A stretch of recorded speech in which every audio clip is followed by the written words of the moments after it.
There we go. It's Gregory. Gregory! It's my best friends, the level of show. New theme. You are I like that theme song. I know. Wait. Don't tell anybody else on the show. Actually, I'm probably gonna tell them now. Uh-oh. But I'm working on music for you guys. I suck at all things artistic, but I'm really trying my best. Nice. Sounds good. Yay. Yeah. Wait. How did that come up in conversation? You need to answer me this question. I was telling them about the T-shirt I want to make of you. Well, yeah. So, you want to just tell them what it is? The one about. Wait, the one that we talked about? No, not the ideal Level Up Show shirt. The one that has like a visage of your face, and then just says "Greg, you're drunk," and then under it says "Go home." Yes. But can I also be? Wait, that's happening. I'm making that happen. What is it? Your aunt or your grandma that owns a T-shirt shop? My aunt. Your aunt. Okay. Literally, you guys know my life. Like I love this. Well, there you go. Now you can make it. We'll do the art for you, and we'll send it to you, and then you can have T-shirts made, and you can distribute them on whatever T-shirts. We'll talk about all that stuff eventually. I'm hoping, guys, you guys are gonna take off. You're gonna be famous, and you're not gonna forget about me. I hope, and then I'm gonna be famous somehow. I don't know. We will make it happen, Greg, for you. We'll carry you on our wings. Yeah. Yes. Did you have a story for us, Greg? That's what Mike just said. Oh my God! You guys are gonna shit your pants. Actually, no, probably not Drew, because I know how much Drew loves IGN. Okay, I do love IGN, yeah. Hey, so I'm fucking bartending, minding my own goddamn business. Lo and behold, guess who walks into my fucking restaurant? Oh my God, Kevin Smith. Ted Turner. Colin Moriarty. Really? Okay, does anyone know who Colin Moriarty is? Why would I not know? He's from IGN. He's one of the PlayStation editors. Greg Miller's another one. Yes, Drew is literally in my brain at all times. Yeah, so that's awesome. Did you ever meet him in person before? Never in my life. And like, what are the odds? He always says that he comes to Long Island and stuff, but I never in a million years would think like he'd come to Avino's. Like, story of my life, cool. Yeah, he's the pride of Long Island, as they say. And like literally, I start like shaking, like I don't know what to do with myself. I'm like, he's not even like famous. I just like freak out over like weird shit. It's kind of weird though, because if you go on his Twitter, he has like thousands and thousands of followers. Right. So in a sense, they almost are becoming celebrities. Some of these journalists and whatnot on IGN and what other site? Giant Bomb. Giant Bomb is definitely getting up there now. So there's a few that kind of are famous in a way. At least you understand my life. Everybody at my job is like, Greg, you're such a nerd. Nobody likes you. I'm like, guys, thanks. Appreciate all the help. That's terrible. Greg, we like you. Yeah, we love you. I'm giving you guys a Skype hug. Skype hug. That is awesome, man. If I met Greg Miller or Colin Moriarty or Andrew Goldfarb, I probably would geek out too. So I'm there with you. It was crazy. He was so nice. Like, you know how much like crap he talks always on IGN? He's always like, I'm mad about everything in the world. He was so fucking happy that like I guess I acknowledged him because he told me, he's like, I never get recognized, all this stuff. He had the biggest grin on his face. It's actually my picture on PS4, so if you like, I'm gonna check that out. That's awesome. Awesome. Yeah, all those guys, they really seem like really decent guys for sure. Especially in the PlayStation team. That's one of the reasons I listen to them. Beyond. Yeah, me too. Beyond, yeah, literally, he said that to me. I started crying. All right, man. Thank you for starting off the show. I love you guys. I'll be here all night. All right. We love you, Greg. All right, see you, Greg. Thanks for calling. Bye. Bye. A lot of people are saying it's lagging. Yeah, I heard that. It's probably. I mean, it's gonna. It might have been the video call we just had. Yeah. It was worth it. From now on, no more video. Yeah, it's only gonna be audio calls. So that's on their side though. When you guys are, I can't control if the video's coming through. So when you guys are calling us on Skype, please remember to click audio call. Yeah. Greg is the only one allowed to do video because he's so animated. So from now on, Greg gets special treatment. That's okay. Alrighty, do we want to officially start? I think we can officially start now. I think it's a good time. Alright, we're going to start with our temporary music. I'm sorry, we have to. And guys, don't forget, the contest is still going on. We have one entry from Blue Ignosis. Thank you so much, Blue. And it's, I mean, you guys really good. Step up your game because this is pretty damn good already. Yes, it is really good. Greg, we're talking to you. Greg. Because Blue Get your shit together. Music is really, really well done. And I had a feeling it was going to be. Right. So we're going to do that for a few more weeks, I think. But until then, this is our theme music. Silence. There you go. We are the Level Up Show! Level Up! Alright. Alright, that's temporary for now, but it works, right? It's not too corny. Well, it's kind of corny. It's kind of corny. Okay. We are the Level Up Show. This is a gaming dedicated video cast where we talk about all the news from the week. We talk about what we've been playing. We have a topic of the week. We have a few news segments tonight as well. So this should be a cool show. I think the pacing is going to be a little different. You think you're set on your news segment? You think you're good? Sure. I'm going to wing it. You're going to wing it? I'm going to choose one of the ideas in my head probably at that point. Do you want to go with it? I can pull up something. Do you remember what you had in mind? I kind of do, but if you think yours is decent enough, let's go with it. Do you think yours is good? It's okay. Okay, I'll do mine then. All right, sounds good. Stop there. All right, I'm Andrew. I'm Mike. You can talk. We give you a voice. I'm Kristen! Okay. Hey! She was frozen, like literally. Right? I bet everyone there was like, what happened? What the heck happened? Ed? A little bit. I'm Mark. Or Jax. No! Yes. No, 'cause We there's can't, and now a you're game breaking the third tonight. wall. I'm sorry. All right. Fourth wall. No, we're not doing it. Let's Sorry. do Yeah, our little fourth wall. mini Third wall introductions is supposed here. to be there. Yeah, where's the third wall? I never heard that before. Third wall's always supposed to be there. The third wall All is right. supposed to be there. So I'm gonna start with me. What happened this week for me? We just went to see American Hustle today. how'd you like it, is Bubba? that the biggest thing that happened this weekend? Yes. No, that is not the biggest thing that happened this weekend. Biggest by thing that far. happened to me. Well, I'll let her No, I say should that's for first her. ass off. You say that. Okay. I'll do mine. How was American Hustle? American Hustle was good, but not great. Really? Okay, that's what Yeah. I've heard. I agree, It I sucks agree. because they hyped it up a lot. I was very impressed with the acting, especially Christian Bale and I heard Bradley he Cooper. was phenomenal in it. Amy Adams kind of is a little bit hit or miss with me. Sometimes I think she crosses that line into Jennifer overacting. Lawrence? Jennifer Lawrence was excellent, but she wasn't in it as much as I thought she would be. Really? It seemed like they made a big thing out of it. Yeah, she's not in it as much as you would think. Maybe 15 minutes. But it was a good movie, especially for the acting, but I wasn't like blown away. I like Silver Linings Playbook much better. Understandable. That was the big thing that happened for me this week. But for both of us, I guess you could say, what was the big thing that happened with you this I week? passed my boards! What kind of boards? Yeah, what kind My of board? vascular ultrasound boards. What kind of accent is that? It's English. Okay. If you guys don't know, Kristen's an ultrasound tech, And she does phenomenal voice impressions. yes, Jamaican especially. The Jamaican bobsled team. What was I just about to say? I passed my vascular boards. You were already registered. I'm already registered, but now I'm registered in even more. Alright. But what you registered in before? General ultrasound, so I can scan any part of your body. That's incredibly suggestive. It is suggestive, because it's true. I do scan every part of the body. But- Greg, you're still in the show. Thanks, guys. Lock it up. Lock it up. But let's not undersell this, because she didn't study this in school. She just decided out of nowhere, like, I'm going to go and take this 2-day course in another state, and then I'm going to study for 3 months, having never taken a class on this, and see if I can pass it. And she did. This Saturday, she took, a 2-hour test, and now she's registered in 2 different types of ultrasound. That's a huge accomplishment. 2 out of 3. 2 out of 3. One more She to go. could do even one more if she wants to. She could do echo. I will do it. So, For you, Kristen. yeah, it's actually very impressive. Thank so, you. He loves me. I do. I'm very proud of her. All right, Mike, what's new with you? I froze my freaking ass off yesterday. Yeah, what you guys are at? What We was did. it? We went to me and Mark. I'm sorry. I apologize. was there Yeah, we went for to a a little concert. It was actually good. I mean, it was overall a good concert. Who did you end up seeing? So I mean, overall, I'm sorry. Don't even say. You're not. Don't even say. You're not allowed to talk yet. No, the concert was supposed to be some local band. I can't remember what their name was. Do you remember who they were? No. But it was Miss Mister, who's a new up and coming Yeah, band. the one that does that Hurricane. And I'll tell you right now, that's pretty much all we ended up seeing. The one that we were singing side by side in The car. one we were singing side by side in the car, and that was hilarious. That was. We started bobbing our head in unison. But no, and they were phenomenal. If you guys are a fan of Miss Mister at all, and they come around, do yourselves a favor, go see them. She literally sounds just the same in real life as she does, on the. That's a actual band, song. though, right? It's not just her. It's a group, yeah. But believe it or not, it's actually only 3. It's Okay. her, this guy that plays bass and synthesizer, and Okay. another guy on keyboards, Okay, cool. which is kind of weird. So that was actually pretty cool. They also had a drum player.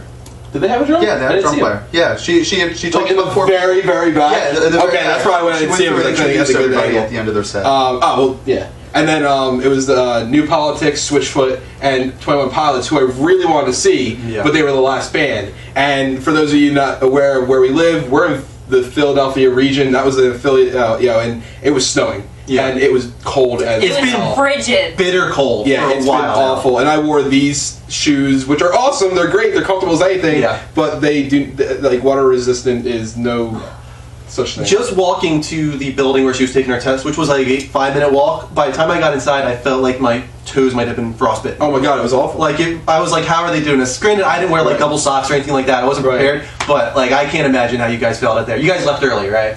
Well, me and Google did. Oh, you didn't? Mark stayed a little longer.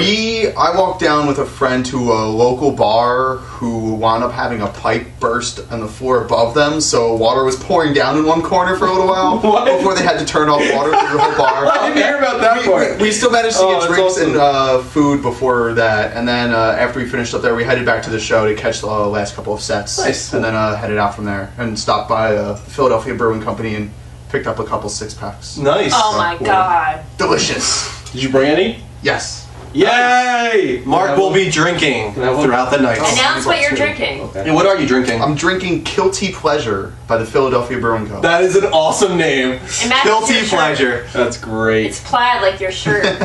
Yes. Alrighty, so there's our introductions. Who's What- Max Kellerman? Max Kellerman. I don't know that name. I don't know. I'm gonna have to look that up after the show. Trisha. Jason. That was terrible. Jason. No, you need to. Greg, you're underage. You're not allowed to drink. All right, what do you guys say we get into our weekly updates? We can do this? We got 15 Oh, news nice. stories this week. We decided this week we are going to break up our news story segments into 2 to 3 stories, and then we're going to take calls. Yeah. So be prepared. After 2 or 3 stories, we want you guys to call in and talk about what we discussed. We want the pacing to be a little better this week around. We want to include you guys a little more than we have. We feel like we've been just talking at you, and Yeah. we are forgetting that it is your show just Yeah. as much as it is ours. We are not talking heads. Yes. You guys need to call in, though, and I'm talking about more people than Greg. Yes. Although we love Greg, you can call him. I love you, Greg, but Alrighty. First story of the week. Let's see, what do we see if got? it loads up. If it loads, it loaded. Hey!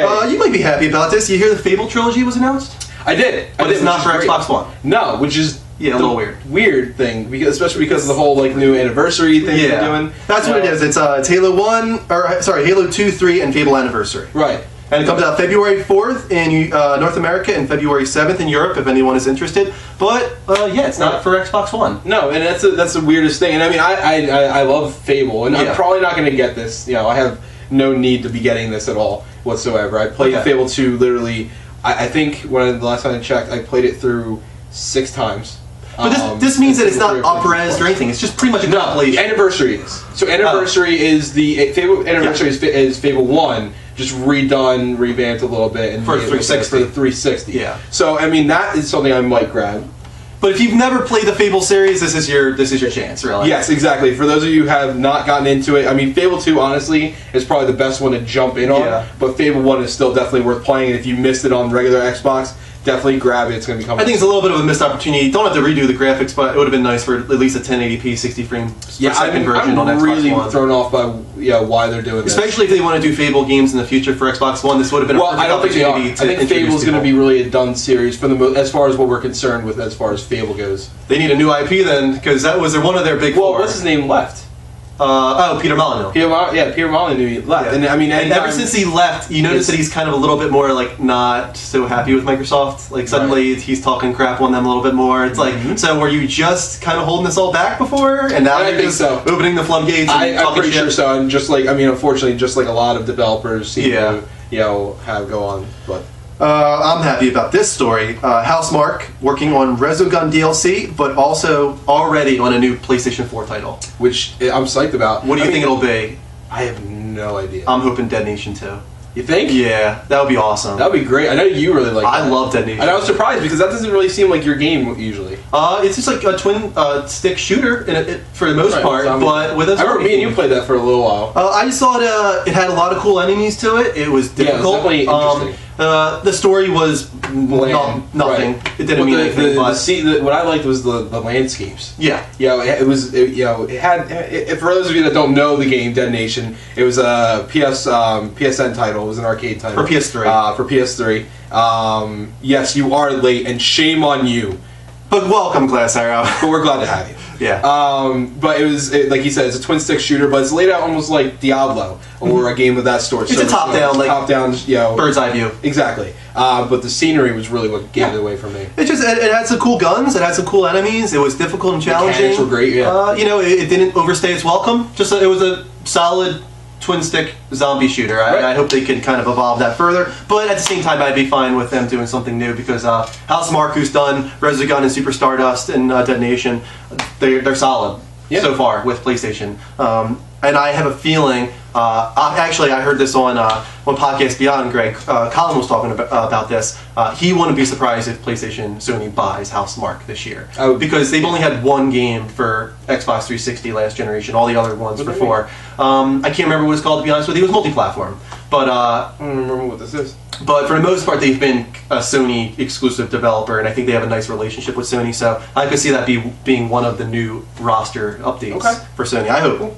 Be happy with that. This is a funny story. Yeah. Did you hear about this one? King.com, the creators of Candy Crush, submitted a trademark application for the word candy that would block other game makers from using it in their games. Not only that, Saga. And they won. I didn't know they went through. I didn't know that. So they're already going around to all these different games and they're saying, take candy out of your title. They have trademarked candy. Right. Which goes back to, remember when... Yes. Yeah. They trademarked candy. Can you hear about this? Oh my god. No other games on like the mobile networks and whatnot can have candy in their title anymore.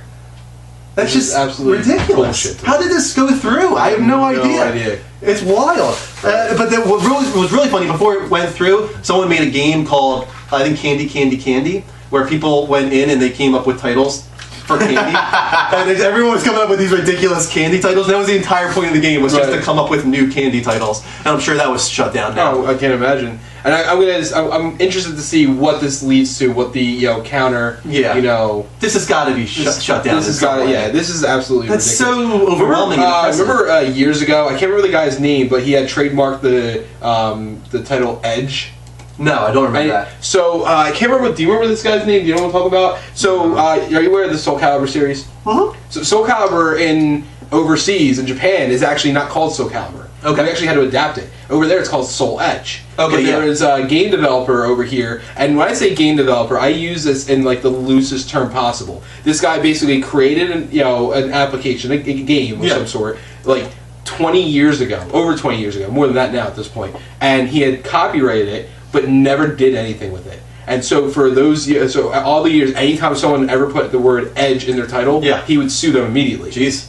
And he'd win, because he had the copyright. And finally, the judge finally threw him out of court, and he was nothing. He didn't do a damn thing with the title. Yeah. He just literally sat on his ass, waited to hear someone say the word Edge. I think copyrights do eventually run out. Am I correct on that? Mark, maybe you would know. Do you know if copyrights eventually... Sometimes, eventually, copyrights will enter the public domain after a set period of time. Yeah. Okay. It's up to certain studios to sometimes renew copyrights. Yeah, that's what I thought. I think what you're talking about, Mike, is Edge Games, though, by Tim Langdell.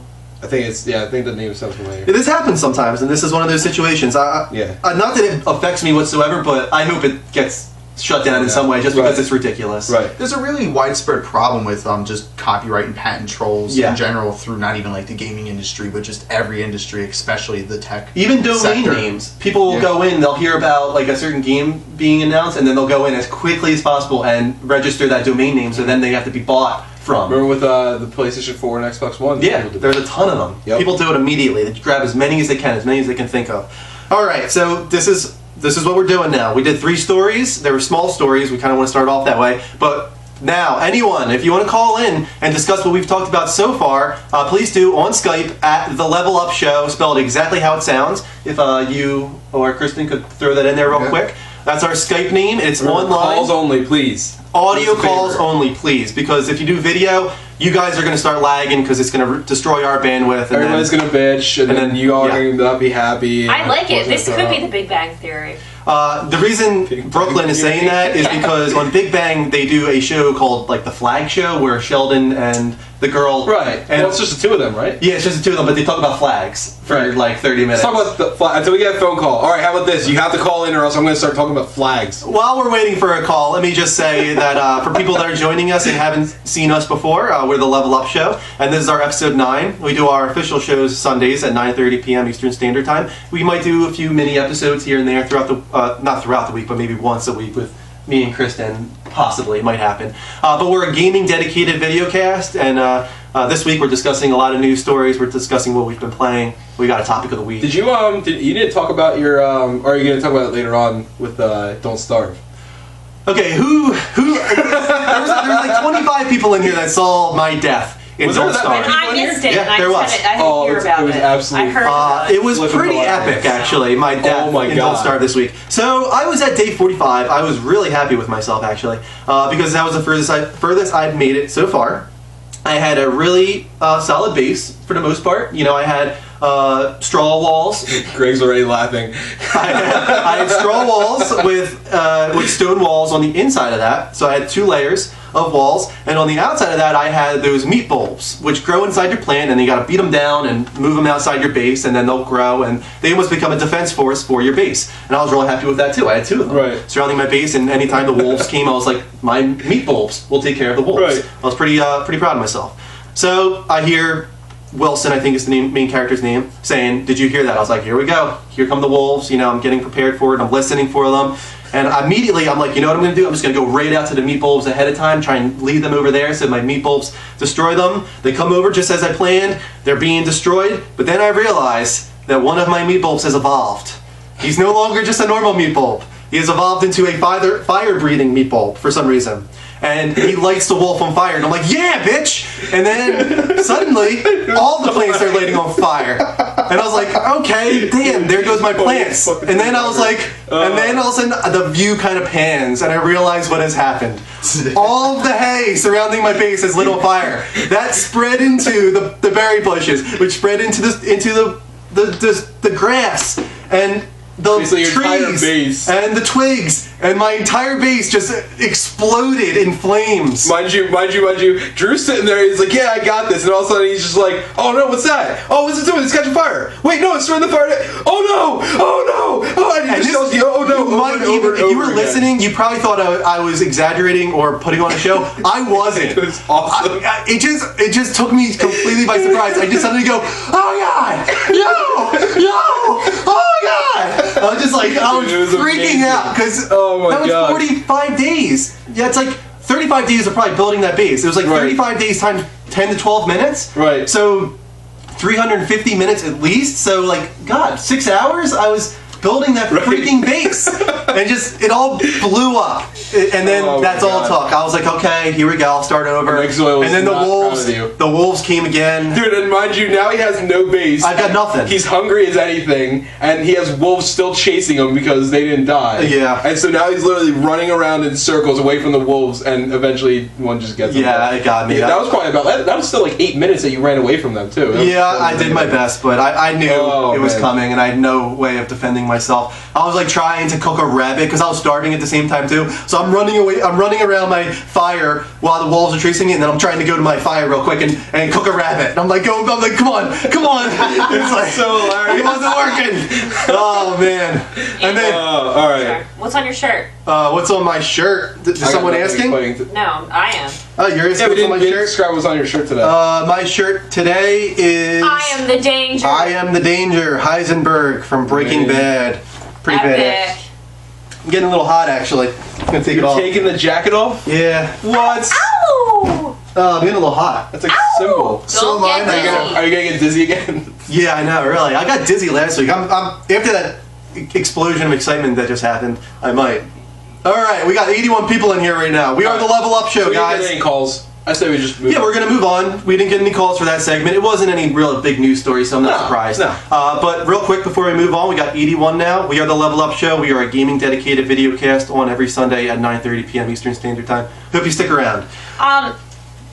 Someone was asking if all the people on here are game. Game? If we're all gamers. To Chris is the biggest one of all of them. Yeah. I am the biggest gamer of all time. Yes. But no, we're all gamers to an extent. More so me and Mike and then I would probably say Mark's behind that, and then Kristen is behind that. It's because I've been busy. Yeah, she's been studying her ass off for 3 months. Why. That's why. Let's just go with Mario's that. in waiting. Yeah. Oh, I miss Super Mario so much. Just say Mario and she'll just... Oh, No, I would love to play that. Is there any way to hook something up to the PS4? No, not really. What if, could I hook up... Could you hook up a Super Nintendo? I don't even think you can do that. We have a PayPal donate. If anybody wants to buy Kristen a Wii U, we don't have a PayPal donate. Let's just put that out there. Maybe someday. yeah, Kristen's sitting there like, yeah. No, I do have a Super Nintendo at home. Yeah, but I don't know if they can hook up to HD TVs anymore. You might have some type of adapter, possibly. I think in your TV you can. Maybe. I just wouldn't advise it because it'll burn into the plaza. Let's move on to our next news segments. Here's another 4 news stories before we move on to our next call segment. But first off, Microsoft announcing Halo 5, Sunset Overdrive, Quantum Break release dates at E3. Good. Hopefully this year. Yeah. Halo 5 is this year. Hopefully this year. Oh, you mean like release dates for this year? Yeah. All right. Hopefully E3 this year. I'm like, no, I'm pretty sure that's what it is. But more bigger news than that is that they also say there are some unannounced exclusives that are for this year. Right, which I'm not surprised about. Yeah. I'm really not. I am surprised that they're waiting until E3 to announce them. Yeah. Halfway through the year. Right, it's already halfway at that point. It's already it's going to be June. I think, isn't it? They might be smaller Xbox Live Arcade titles or something like that. Thrown together? Maybe. Windows 8 port of Thrown Together. That should be exciting. We don't have any idea what that is, but for some reason I'm not I am excited. interested to see more in Project Spark. I know that's not a big thing for you, really. Not at all. It just looks like a Little Big Planet copy without the charm, to me. I think it has a little bit more potential than Little Big Planet. Maybe because we've moved on now. And it's more 3D, it's open world, yeah, you could do a little bit. But at the same time, I really think that, not Media Molecule necessarily, but I have a feeling Little Big Planet could move towards that as well. Oh, I'm sure they could. I'm just saying, for right now, this is the best chance we have of seeing something like that. The people that have played it aren't really too happy with it. Oh, really? From the podcasts I've listened to, like the Xbox podcast on IGN, they're just kind of lukewarm about it. Oh my god! What happened? Will we change the show when Game of Thrones returns? Forgot about that. And Walking Dead. We might do like a right after 10 o'clock. I wouldn't be surprised if we all watch it together, maybe, and then we'll start the show. While it's on, we just talk about it live. Yeah, we could do a live show of. We probably could do that. We just would have to keep it on and then just know that it's behind it. Right.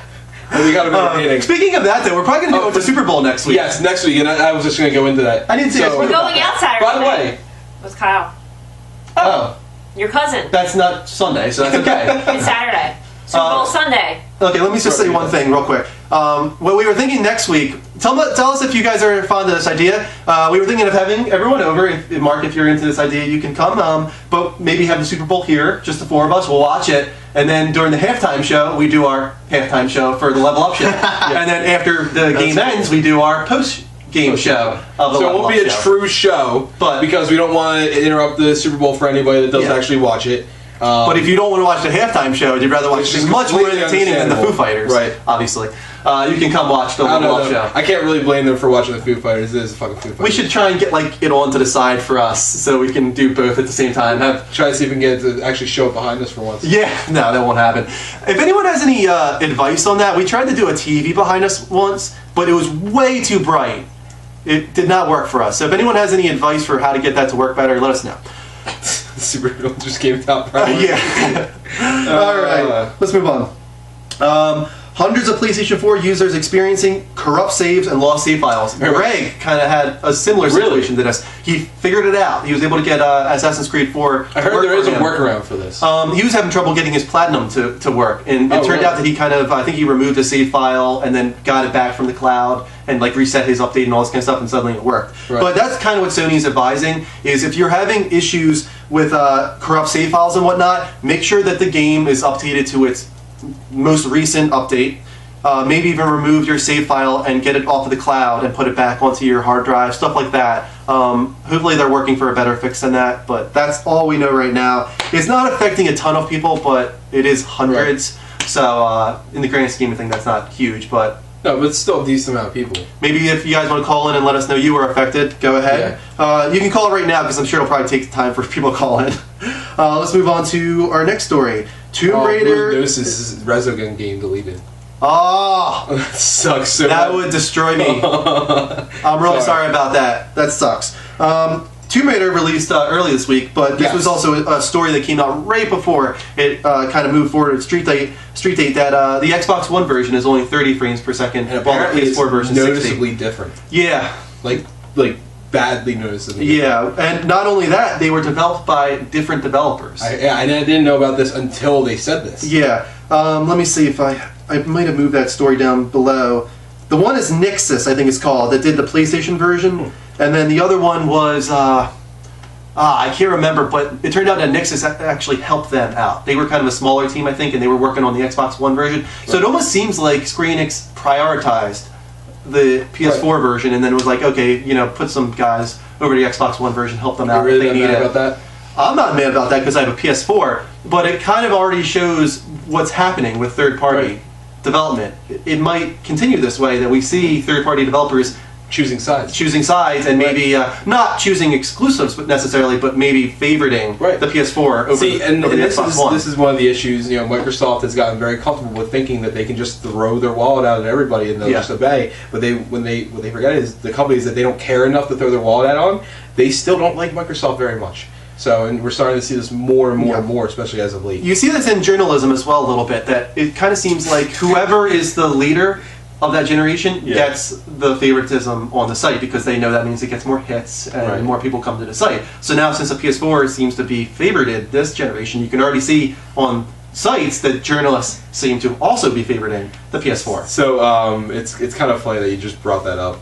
I thought you were talking about the whole throwing money at them thing. Remember the whole GameSpot debacle? Oh yeah, definitely. With what was his name? Jeff. Was it Jeff? Was it Jeff? Yeah, it was Geoff, but yeah, Jeff. Yeah. Yeah. Jeff. I can't remember his name. Anyone, help us out here. He worked at GameSpot. He was one of the founders, actually. Yeah, he's now with Giant Bomb. Yeah. God, what's this? Gertzman, isn't it? Gertzman, yeah. Yeah, it's Gertzman. It's Gertzman. Okay. Yeah. So Jeff Gertzman. Wow, I pulled that out of my ass. Jeff Gertzman, when he worked at Giant Bomb, it was Kane and Lynch, I believe it was. Yeah. That was advertised everywhere, and they advertised all over GameSpot. And then he gave it a 7, and they apparently didn't like it and refused to change his review score of it, and so they ended up firing him and everything like that. It was funny that you brought up because literally just the other day, someone said something about there was something on Facebook about the South Park game or something like that. Yeah, and saying, which looks pretty cool, right? And they were saying hopefully we get a good review or something like that. And I said, I was like, well, apparently all you have to do is just go to GameSpot, throw them a bunch of money, make sure they advertise it, and you're guaranteed a good review. Step 1, throw money. Step 2. Profit. Step 3, profit. Yeah. It was like I got like 30 likes within like 20 seconds. And on IGN they had a behind the scenes video for This to Get Truth, and Trey Parker and Matt Stone were on, and at the very end Matt Stone was like, he's kind of being nonchalant, like, he thinks it's gonna be good and whatnot, and at the end he's like, I swear if GameSpot gives us like a 4 though, I think that's what it was on. It was on the thing that said that. Yeah. I thought it was kind of funny that he just kind of threw that out there. Yeah. Yeah. So that's pretty disappointing, but it could show the directory for this kind of generation when it comes to favoritism. Sorry, that got really off topic. Yeah, they did get really off topic. But whatever. All right. I have a question. What is your most anticipated game of 2014?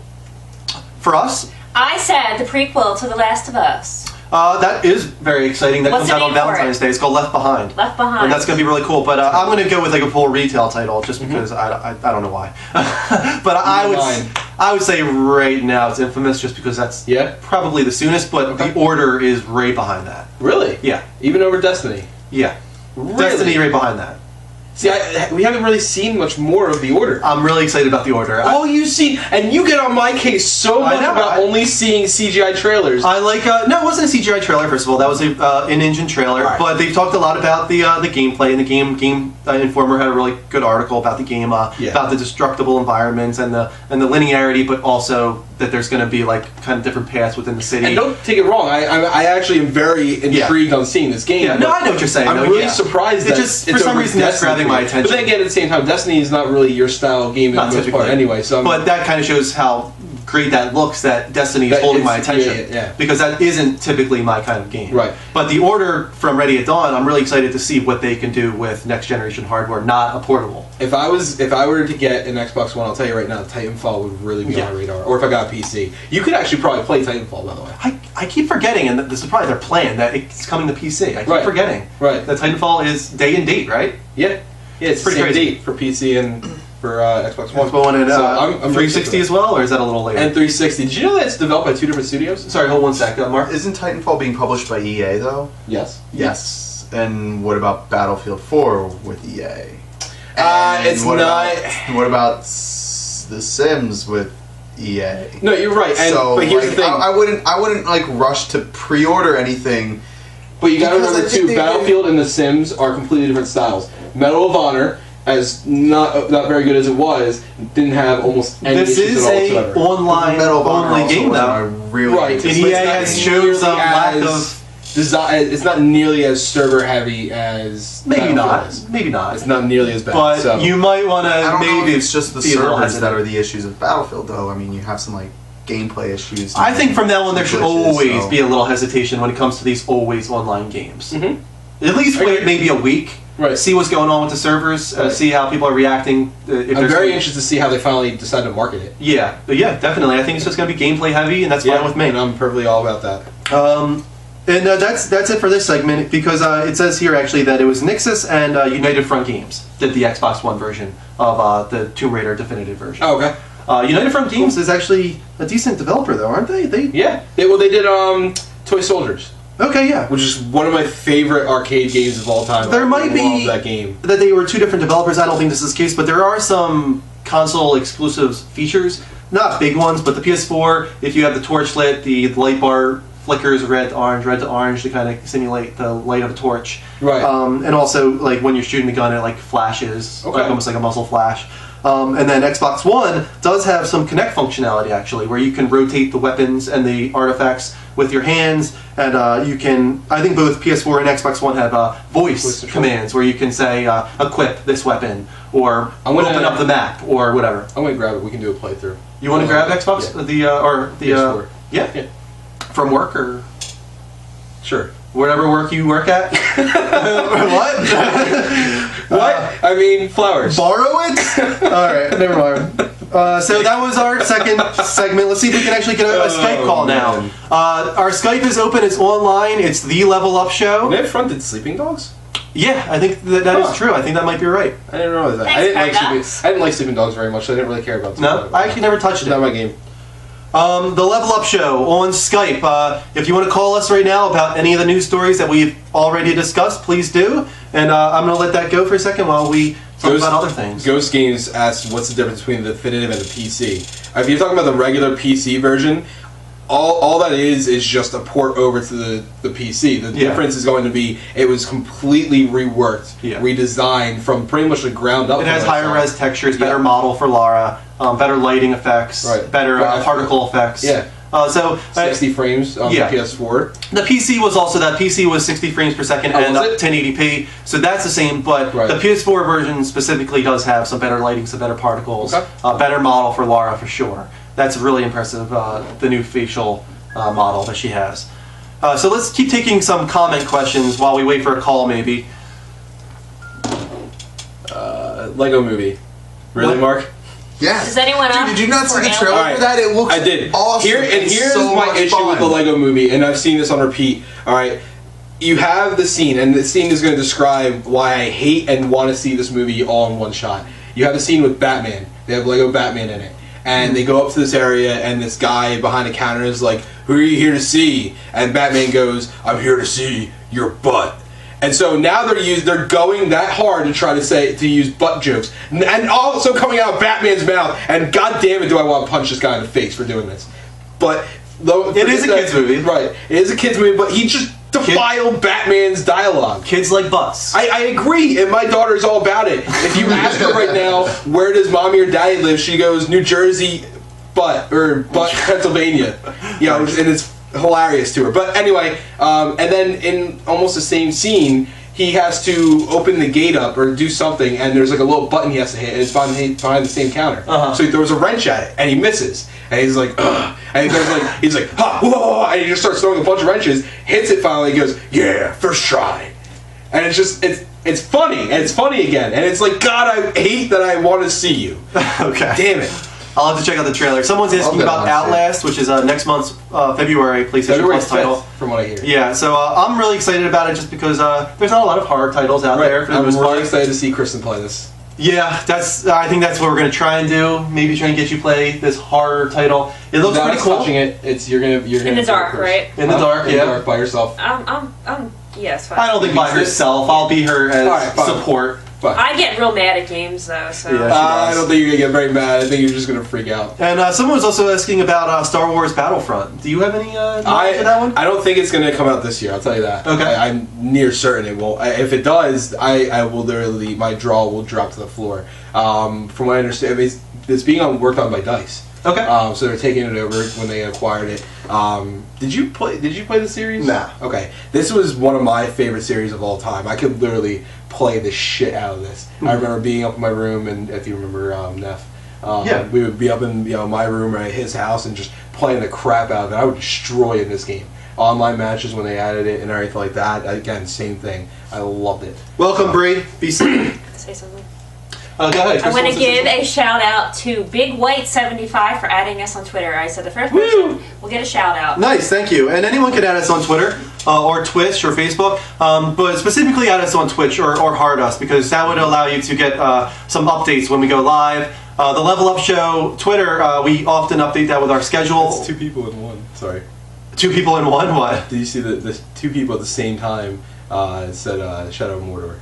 Yeah, we'll be talking about Shadow of Mordor. Don't worry, that's coming. Sorry. I have one more thing to say. Facebook and our blog for articles for the blog specifically and reviews. And then finally, if you want to add us on PSN, mine, Andrew, and Mike's are both there at the bottom. On 3, can we shout out to Mackenzie? Sure. Ghost daughter who's Put down out to Mackenzie. 1, 3, shout out guys. to Mackenzie. Okay. 1, 2, 3. Hi, Mackenzie! I don't know why we had to do that all the That's same time. Ghost's We could've just daughter. done it. Ah. She's watching us. And she knows our names. Hi, now. And she Mackenzie. apparently said butt when I said butt. Nice. But Mackenzie, you're Stop, so cute. Mark. Thanks for watching us. All right, we're not getting Skype calls. It looks like. Woo, we are dead as far as... Oh, Matt just. Yeah, Matt. If you want to call us, I think I got a tweet asking if you can Skype us. Everybody can yes, Skype. anyone can Skype us right now. Yeah. It's the Level Up Show spelled exactly how it sounds on Skype. Please do an audio call so it doesn't destroy our bandwidth. But that's how we're taking calls now. So please, guys. Those of you that don't remember, I just saw, so I think it was Bree said something about it. We did officially move back over to Sundays, I think. Yeah. So it's going to be Sunday nights again at 9:30. Eastern Standard Time. If Saturdays. Saturdays are pretty much done for right now. Yeah. It does not line up very we typically do better on Sundays, so we figured we'd go back to that. Yep. So. Do you want to move on to the next segment? We can do that. Okay. Alrighty, Disney abandons the Star Wars 1313 trademark. Not really a surprise. No, But sad. depressing. I mean, it's not really that. It's not a surprise. I am saddened by it. I thought they were going to hold on to it. Actually, Woo! no, I just saw. We had a 100! Woo! Woo! Is that really what you do? Yeah. I don't know why I just started it. It's fun. Oh my god, Greg!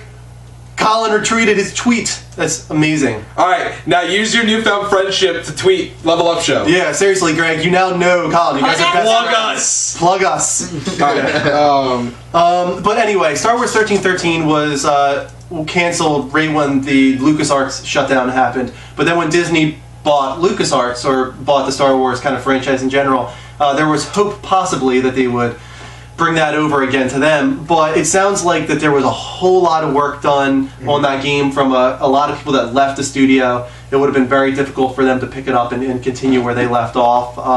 It was supposed to be a Boba Fett game, it turns out, which I think a lot of people were excited about. Yeah, a lot of people knew about this, and I was all for it. I was dying for it, especially when I heard that it was going to be about Boba Fett. Yeah. And I'm really disappointed about this. Yeah. I thought they were going to keep going with it, especially because they held on to the name. There's no reason why they shouldn't have, at least held it. From what I understand, the whole concept and everything like that was pretty much there in place, like story from beginning to end. All they had to do was implement the actual gameplay, which, I mean, yes, it's a lot of work, but you have the teams to do it. You already have the following. It's probably going to sell pretty damn well, an adult version of the Star Wars title. That, I mean, look at Force Unleashed. It did pretty darn well. Even though the second one wasn't that great, it still did pretty damn well. So I just wanted to do a little shout out. Finstar said he skips church to watch us. Nah. Thank you for that, Finstar. I don't know how I feel about that. I don't know how I feel about that, but thank you. From now, soul. Right. We're apparently Level Up Show is now the reason that people go to hell. That's great. Yes, we have replaced church. Greg Verga. Oh my God! Imagine if Naughty Dog did a Star Wars game. It would be probably unbelievable. But it probably never happened. You know what I really want to see for Star Wars? I'm sorry, I know it's getting a little off topic. I really want to see another Jedi Knight game. Those games are phenomenal. Was that one of the lightsaber battle games, kind of? Are you talking about like the almost Tekken style? Yeah. No. Okay. No, that was actually a pretty cool game. It didn't do very well, but the idea, the concept was great. Okay. No, I'm talking about it's Jedi Knight. Like my favorite one was Jedi Knight Dark Forces 2, where basically you take character Kyle Katarn. In fact, actually, I'm going to do that for my Blast from the Past. All right, forget it. I'm not even talking. Bray. This is our Twitch name right here. Just put that into your address bar. Go to the website on your PC or whatever and follow us. It's as simple as that. Dan Roth is trying to call us on Skype. Dan Roth, you were trying to call us on Skype? Why am I not getting calls? Oh my God. Because you signed out over there. Maybe we were actually getting calls and we just... Yeah, they're just going through and not picking up. It sucks. All right, I'm gonna keep this open. Hopefully it happens now. Yeah, guys, we apologize. You were trying to call in. We're not ignoring. It was only 3 people, but it was Matt and I think Greg and one other person. Here we go. Here's Matt. Yeah. Hey. Hey. Oh, I know why. Because this shut off on us. Hold on one sec, Matt. This one. All right, can you hear us, Matt? You shut it off. I didn't. Yeah, you did. It's on now. It's on aux. Matt, can you hear us? You can hear us, but we can't hear him. We hear you, kind of. Yeah. There we go. Yeah, this turned down. No, it wasn't that. It was turned off. It turned itself off. There you go. Finally, I've been calling you guys for like a few minutes so far. Okay, well, I'm glad you got through. How you doing, man? Doing good. Good. This is the second week you've called us. You are... No, actually, it's the third week. Is it the third? Oh, nice. Way to forget, Drew. Thank you. Thank you for calling us 3 weeks in a row. What do you want to talk about tonight? Any of the news stories that we've talked about so far? Yeah. Well, I have something about Nintendo. Okay. Apparently, I've heard... You know how IGN has done the scoop, like sometimes, like, every month? Game Scoop or like just a news story? Yeah, Game Scoop. Okay, yeah, sure. Yeah, and they've talked about how they can make what changes Nintendo needs to make and stuff. Sure. And right. During that scoop, Damon Hatfield was like writing something on a piece of paper, like for like all the other like people in that little scoop to show. And he spelled out in big, huge letters, Mari OS. Yeah, there's rumors of that right now. Yeah. There's rumors that Nintendo might. I think Iwata said he was against it, but for some reason these rumors are continuing right now. Yeah. The possibility of Mario titles going to iOS. I don't like the idea. I don't like the idea. I can see here's where actually I'm going to disagree. I do like the idea. Okay, go ahead. And here's where I like the idea. Old school. All the ROMs that you have for all these different devices, and you already have, there's absolutely no reason where at this point, since we can't buy a Super Nintendo anywhere, you can't release it so people will still give you money. They're actually throwing away money by not doing this. So I think this is a great idea. Well, the thing is this just the beginning though? I mean, if they're willing to bring things over to Apple, does that mean they're willing to bring things over to Sony and to Microsoft? Right, and that leads into what we were talking about weeks ago. This could just be the start of something here. And I'm all for it. What do you think of it, Matt? Do you like the idea of Nintendo spreading their franchises to other areas? Matt, you still there? Huh? That stinks. Okay. No, he's on it. It's for some reason, and it's still going. All right, Matt, I'm going to let you go just because it seems like we're losing you here. Thanks so much for calling again for the third week in a row. And now anyone, please call us because... now that we have the phone up. Never mind, Matt's back. Sorry about that. I got disconnected. Somebody else had called in. Oh, that's cool. Okay, go ahead. As I was saying, I think it's a great idea for Nintendo to release their content on iOS because not only will they make more money that way, but there are like a lot more controllers, like 3 controllers so far that have already come out for the iOS. Like third-party controllers. Yeah. like the Logitech PowerShell, the Moga Ace Yeah. controller, and the Steel series. No, there's definitely potential there, especially I think on the iPad. I really want to play a Mario game on my iPhone, but on a pad device, I or could say Apple TV. It's more so. Or Apple TV. It's really going to be mainly for. I'll tell you right now, that's what their idea is for. It's going to be for Apple TV, really, more than anything else. Yeah. Thanks so much for bringing that subject up. Thanks. Oh, and Kristen, congrats on your course. Oh, thank you. That's very sweet, Matt. Thank you. You guys rock. Oh, thanks so much, Matt. Thanks for You're calling. welcome. Later. And I'll call. And my 4th week, I'll be calling in. Nice. And you guys gotta celebrate once I get to my 10th week. You know what? We will do that. We're gonna start acknowledging our diehard fans like you and like Greg. But Greg, we already passed Greg's, I think. Yeah, Greg might have reached 10 I already. think Greg might have reached like 30 at this point. But all right, thanks, Matt. All right, you too. Have a good night, bud. Bye. You're nice.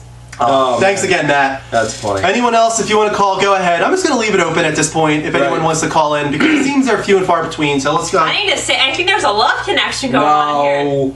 No, Bree told Greg to check Snapchat. Ooh. What do we got going on here? Hey, you know what? I'm not doing this. I'm not doing this. Snapchat. That is not our. Then I don't want to bring attention to that. Greg, Bree, do whatever you guys want to do. But if our show can bring people together, I think we would like that. We send people to hell, and we bring people together. Yes. All in one second. That's going to go on our tombstone. No, Bree when the show dies. Bree says no. Green screen for the win. Yeah, that would be awesome if we could eventually do green screen stuff. But maybe in the future, when we get our own house, we would love to take a room and we'll paint one wall green. We do have plans for an actual show. Scotty Woo. We can't. Scotty Woo, who is currently doing artwork. Listen, there's a ton. Yes, and I can't wait to see this. I'm dying. Yeah, thank you so much, Scotty Woo. And there's a few others too. There's a couple other guys out there. Max sent me artwork that he's done. Thank you so much, Max. I didn't get it. Yeah, I'll forward it to you. Thank you so much, Max. I told him it wasn't so much original sprites though that he was working on. So I kind of told him if you want to continue working on this, we still have time for the contest. If anyone wants to, we'll give you advice on maybe like how to forward your artwork even further. Embarrassed Bree, way to go. Oh, I'm so sorry, Bree. What did I do? I did. I embarrassed her. That was all me. That's fine. But thank you so much, Scotty. If anyone else wants to do it as well, we're taking artwork for the show, pixel art specifically, if you want to do pixel art, and we're also open to intro music. We already have one song done from Blue Ignosis, which is a great tune. So you guys have a hard act to follow, to be honest with you. Right. But I hope some people try it out. I want to see what we can get. If they can, I'm psyched for this. Huck, I think his name was, kept asking us, what was it? And I kept saying... He's asking about if they should bring back Rock Band. Bring back Rock Band. Rock Band was EA, right? Was that EA? And Activision did Guitar Hero. Yeah. I don't think so, honestly, at this point. I'll tell you right now, if you want like a good music thing, Rocksmith is phenomenal. Yeah, that really teaches you. And I've been playing guitar since I was like 7 or 8 years old when I first picked it up. And I cut out for a little while. I got back into it, and then I got Rocksmith, the first version, and I'll tell you right now, that was pretty damn good. It did very well. Apparently the 2014 version did much better. Apparently it was revamped, so it's definitely worth growing into. But I don't think Rock Band or guitar, I think they lose their... Well, they oversaturated the market. Right. And it was a fad, too. It was a fad. I don't want to say it was a fad. I think peripheral gaming is something that it's a little bit on the way out for the most part. But I think more than anything, they oversaturated the market. Here's the opening theme for you, Batman. Done. Oh, that's a great theme, though. That's an awesome theme. We should end the theme with that, the music. That's a great theme. Guys, don't forget to stay tuned. We're actually adding a new segment where we have a little dance party at the end. Yeah. Woo! You want to call that a segment? No, it's not a segment. All right. Wait, nobody told me about a dance party. Oh yeah, by the way, we're doing a dance party. I forgot about telling you about this. We decided this on the way home last night from the bar. we were dancing. We were driving and we were right next to each other in the car. So I pulled up in front of them and I was just dancing to music. So we started dancing towards each other. Alrighty. All right. Anyway, let's move on. Yep. Next news story. Anyone can call in, by the way. It's the Level Up Show, spelled exactly how it sounds on Skype. Please do. Yes. PC Gamer reports on a GTA 5 PC version. Yes. No surprise here. But the reason this kind of came up is there was a bug list that was leaked, actually. And I'm going to quote this, actually. It says the document contains over 170 references to PC development bugs, numerous notes on DX11 support, and a related smog weather setting, mention of a last-gen toggle used during development, and bugs relating to 64-bit system testing. So those are all PC-specific bugs there. So definitely seems like they're happening. No surprise, but also look forward to a next-gen version. If they're doing a PC version, they're doing a next-gen version. They're not going to throw away money. And what did I say? Holiday? I think September. Well, okay. I said October, but I'm saying that's all. I generalize everything from September on. Yeah. What are we betting? What are we betting? I don't. Oh man, what do I want from you? We could just do money. There's always that. I don't want to do money. That's boring. Okay. I would say I'll shave my head, but we know I just don't give a shit about. How about a sushi night? Sushi night? Yeah, you pay or I pay.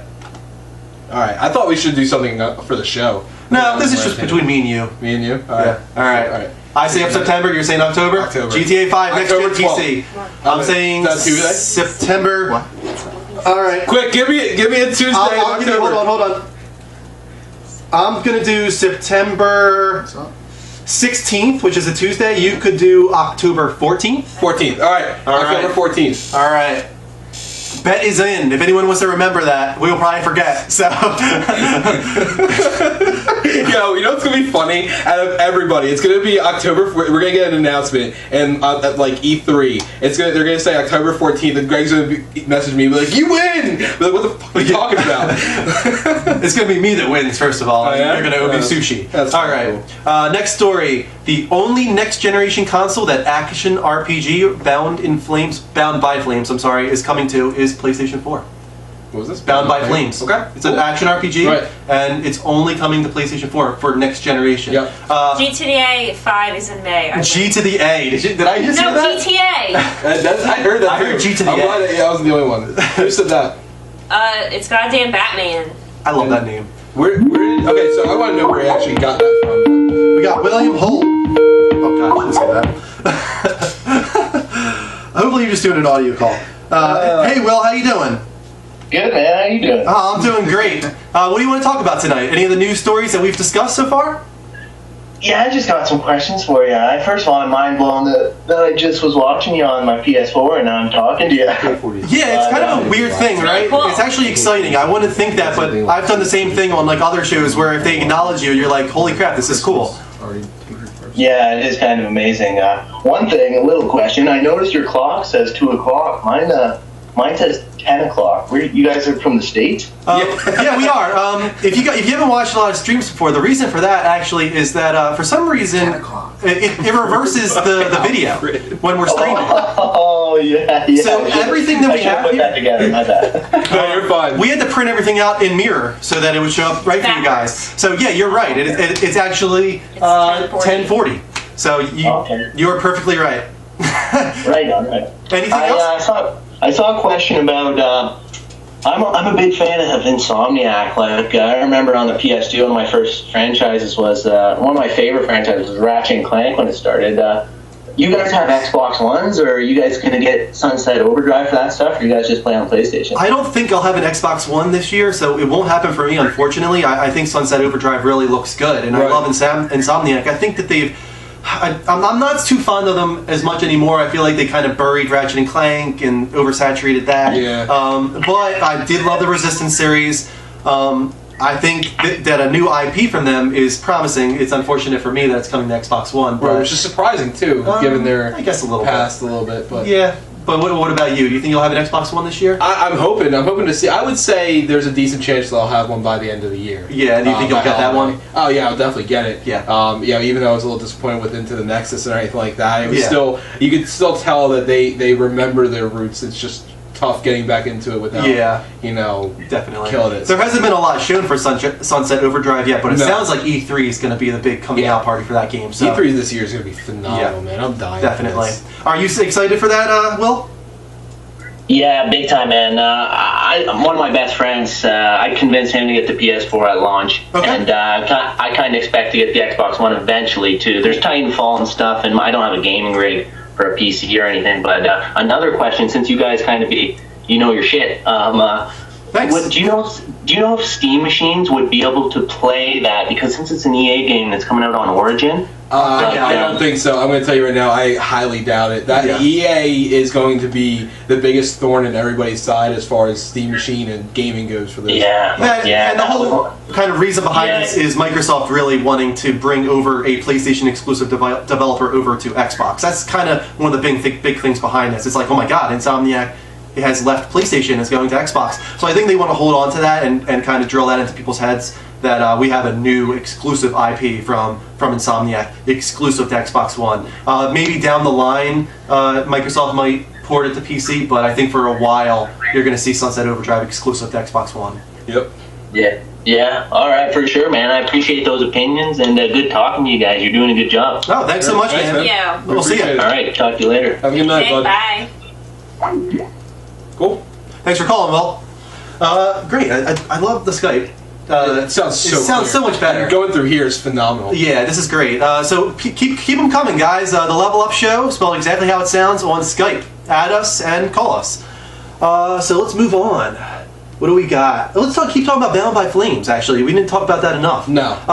I've never heard of it until this story came out, and I started checking some videos. There's not a lot to say about it. It's all video. There's no gameplay footage, as far as I can tell. Am I right? Which is the one that I gave? That was that was me. Yeah. Yep. Yeah. Okay. I couldn't. You know what's bad is I've been looking at a bunch of different things. And I keep like intermixing. There was another game that I was looking at. And I can't remember what the name was. I was actually really interested in this, and apparently, like a lot of people were afraid that it was going to be, or not afraid, but were thinking that it was going to be, Skyrim-esque, where it was really open world. And apparently, it's very linear in the sense of it's actually going to be like individual towns. That you can go between, and when you're done everything in one town, you move on to the next one. You can always go back, but it's really not going to be like you're going to traverse the world. It does seem like they're implying 4-person co-op, though. Right. You agree? Right. Well, what's actually weird is apparently the one main character. It's not like it's. Aww. She looked like she needed a hug. Aww. I don't know why. Go ahead. All right. So. But apparently, from what I understand, it actually follows a main character, and you're summoning up a some sort of fire demon or something like that, and you. So it's not Dragon Age, right? That's what we're saying. And you botched the whole thing, and now the fire demon, goes inside of you, and so now you have to balance the line between human and demon or something like that. So it's going to be a little interesting. I'm actually kind of really psyched for it. The whole reason behind this story, though, is that it's not coming to Xbox One, and this isn't because they didn't want to bring it to Xbox One. It's because, of course, Microsoft was behind on getting dev kits out to a lot of developers, and it turns out that they were one of them. And they kind of just said, well, that's it then. We're not going to delay our game and mess up our scheduling and all this kind of stuff because you didn't send us dev kits. I remember when I said to you that you were like really surprised. I was very surprised. I didn't know that. It's funny because the story came out like right after, because I looked up a video on YouTube, and at the very end, you see the place marks at the end for all the different systems, and I was like, it's coming to Xbox 360, but where's Xbox One? I was really confused, and then I started looking, and I saw the story online, and I was like, wow, if this turns out to be a big title, this could be a huge loss for Xbox One. But that's a long ways off. I have a question. When does Watch Dogs come out? It's not officially announced yet, the release date, but it's hopefully early this year. Second quarter of this year. Can I just say, goddamn Batman is slowly becoming my favorite person ever. Oh. Greg just... Let's not play favorites here, Mike. I don't want to play favorites, but Greg just said something about Skype hug again, and goddamn Batman just says, I wish I could hug my parents. Absolutely hilarious. So it's goddamn Batman. You are actually Batman. He was asking me to shout out to Robin. Earlier he said he was. Someone said I'm watching with my kid, and he goes, I'm watching with Robin. And about 5 minutes before that, when we were talking about the GTA 5 for PC, he said it's May 5th, and I was like, I just said it out loud, and you didn't hear me. I don't think. Someone said it's May 5th. Where did you get that? Where did you get that? Knowledge or whatever. And he just says, Alfred told me. Dude, this kid's awesome. You are classic. I love you. What this reminds me of is like the fake Twitter accounts, and I love fake Twitter accounts. So keep it going, goddamn Batman. I wish I could hug Call in and do the Batman voice. Oh man, all right. This is the Love Show. Anyway, let's keep going. We're at another call segment, just to remind you guys that you are completely welcome to call us on Skype. We're still open here. It's the Level Up Show on Skype, spelled exactly how it sounds. The tail end of Facebook.com, that right there, the Level Up Show, that's us on Skype. So please add us and call us, and we'll talk about any of the news stories that we've already got into. All right, next. This was from CVG. EA source says Nintendo was dead to them after Wii U. And we talked about this before too, about how it doesn't take long. Nope. Once there's a poor selling game from a third party on a Nintendo console, they're done. Everybody follows suit. It's dead. Yep. And what the direct quote here was, Nintendo was dead to us very quickly.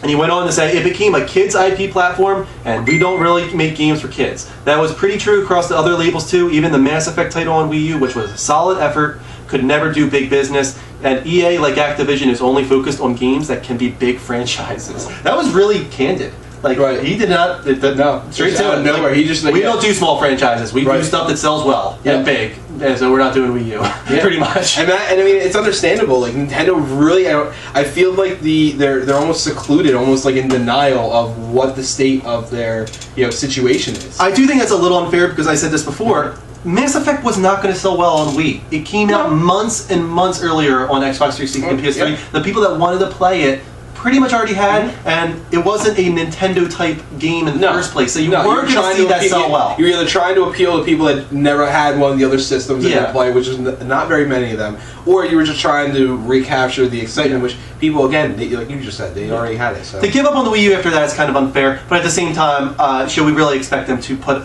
all the work into like a new IP specifically designed around the Wii U? That's more work for them. It might have done better. Right, I was gonna say it could have done better, and you are right. It's a little harsh. I'm a little about Nintendo right now in general. I'm a little about EA right now. So yeah, that's true. So, maybe they belong together. Yeah. All right. Can I say something? Yeah, sure. Go ahead. So it always comes up when we say we're from New Jersey. Like, wow, you guys are nothing like the people from Jersey Shore. Completely different. Yeah, that's not. People don't understand. That's Jersey pretty much New York, right? That's like there's two parts of Jersey. There's North Jersey and South Jersey, and they're almost like two different states. And not only that, Jersey Shore is like on the very, very tip end of North Jersey. That's borderline New York. We are like right by Philadelphia. Yeah, we're South Jersey. It's a lot different than North Jersey. 15 minutes from Philadelphia. Not to speak bad about North Jersey, it's just a different. That's all I said. It's just a completely different state, so it's not like what you're expecting. We should almost separate the two, like North Carolina, South Carolina. I think there should be a North Jersey. And we're pale as ghosts, so. Yeah, we don't tan gym laundry or whatever it's called, right? GTL. Sorry, gym tan laundry. I got it backwards. I'm sorry. All right, let's move on. I'm happy about this. Infamous Second Son listed with online supported on a Japanese site. Right. But at the same time, this Japanese site used to have like to be determined right next to it. Suddenly that changed to online supported. Right. Now this could just mean the user-generated content. Which is all I'm thinking out of it. I really hope they do multiplayer. Don't you? I think it would be really all the verticality. I think it would really suit it well to have a. It would not as far as here's the problem when you say online multiplayer, people right away go to the idea of deathmatch, and I don't want that.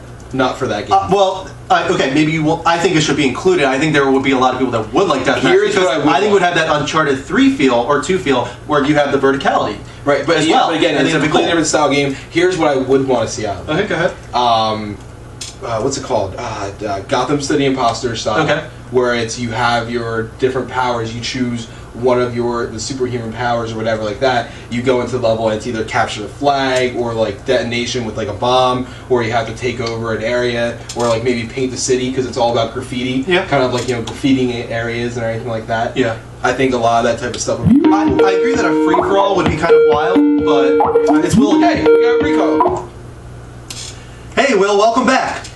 Hey, man. Hey, do you guys work for a video game site or any of this? Like, are you just avid gamers all yet? We are just avid gamers. We are. I'm not gonna say Mike has had jobs before, just not in like journalism, but he's had jobs before at HH Greg and stuff like that. So other places that electronics in general, he's had experience in that. But me myself, I'm just a huge nerd that's on IGN and NeoGAF and Giant Bomb and listening to podcasts Beyond and Giant Bombcast and everything available to me.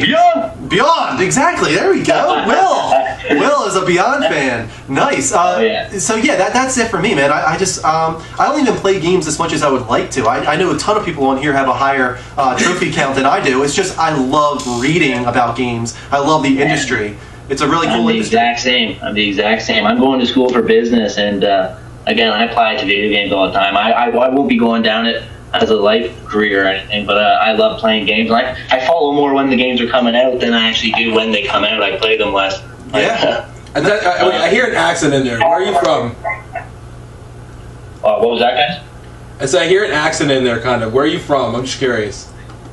I'm from Canada. There we go. I knew it. Yeah, Toronto, actually. So not too far from you guys. And I've been to Pennsylvania. If you guys are from South Jersey or whatever, Myrtle Beach and stuff, we vacation down there all the time. Oh, cool. That's awesome. Yeah, you could hear a little bit of a Canadian accent. You hear? No, that's I do now. I didn't pick up on it until he mentioned it. But it's no surprise that you are very nice, because Canadians are stereotypically nice, right? Isn't that the case? You watch way too much How I Met Your Mother. Don't even notice it. That's funny. Thanks so much for calling again, man. Yeah, for sure, guys. Good job. All right, have a good night, bud.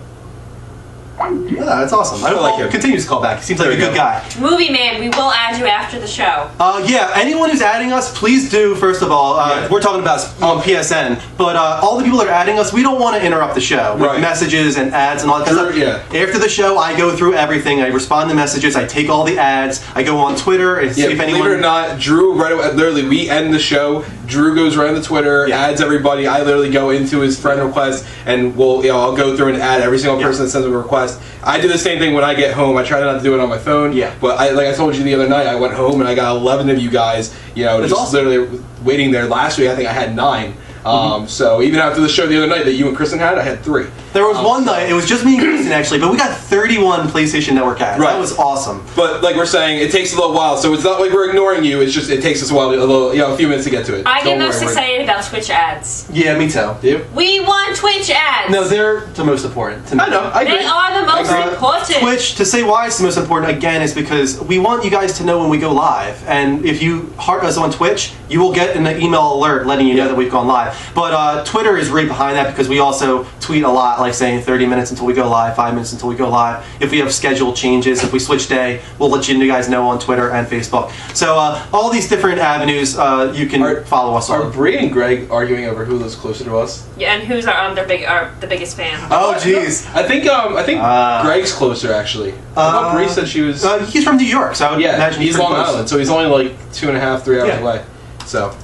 In the future, this is way I said this 2 weeks ago. I would love to meet a lot of you guys at like a convention or something. That'd be awesome. Me and Greg, we might be Greg this year at Comic-Con. We got a call from Howard. There we go. Hey Howard, welcome to the Level Up Show. How you doing? We hear something back there. Are you there, Howard? He might have, I have a feeling he's on the delay. And you have to mute your TV, but if you guys are going to call in, just don't forget to mute your TV. At the same time, there's about a 30-second delay. I'm just curious to see if he actually talks to the TV. I'm just going to wait a second. I'm good, Jeff. You there, man? Yeah. Okay, cool. Yeah, just make sure you turn down your TV, man, so we can talk to you a little better, so you don't have that echo and that delay. Now. Yeah, I hear you now. I hear you fine. What do you want to talk about, Howard? I'd like to ask the girl a question. Oh, God. We can't hear you too well. He wants to ask the girl a question. Okay, go ahead. Go ahead. Do you like dragons? Do I like dragons? Do you like dragons? Don't. Is this a setup here? Yes. For what? I would like to know. Go ahead. All right. Oh, wait. I just want to say that reminds me of Daenerys from Game of Thrones. So, yeah, I do like dragons. Go ahead. Do the punchline.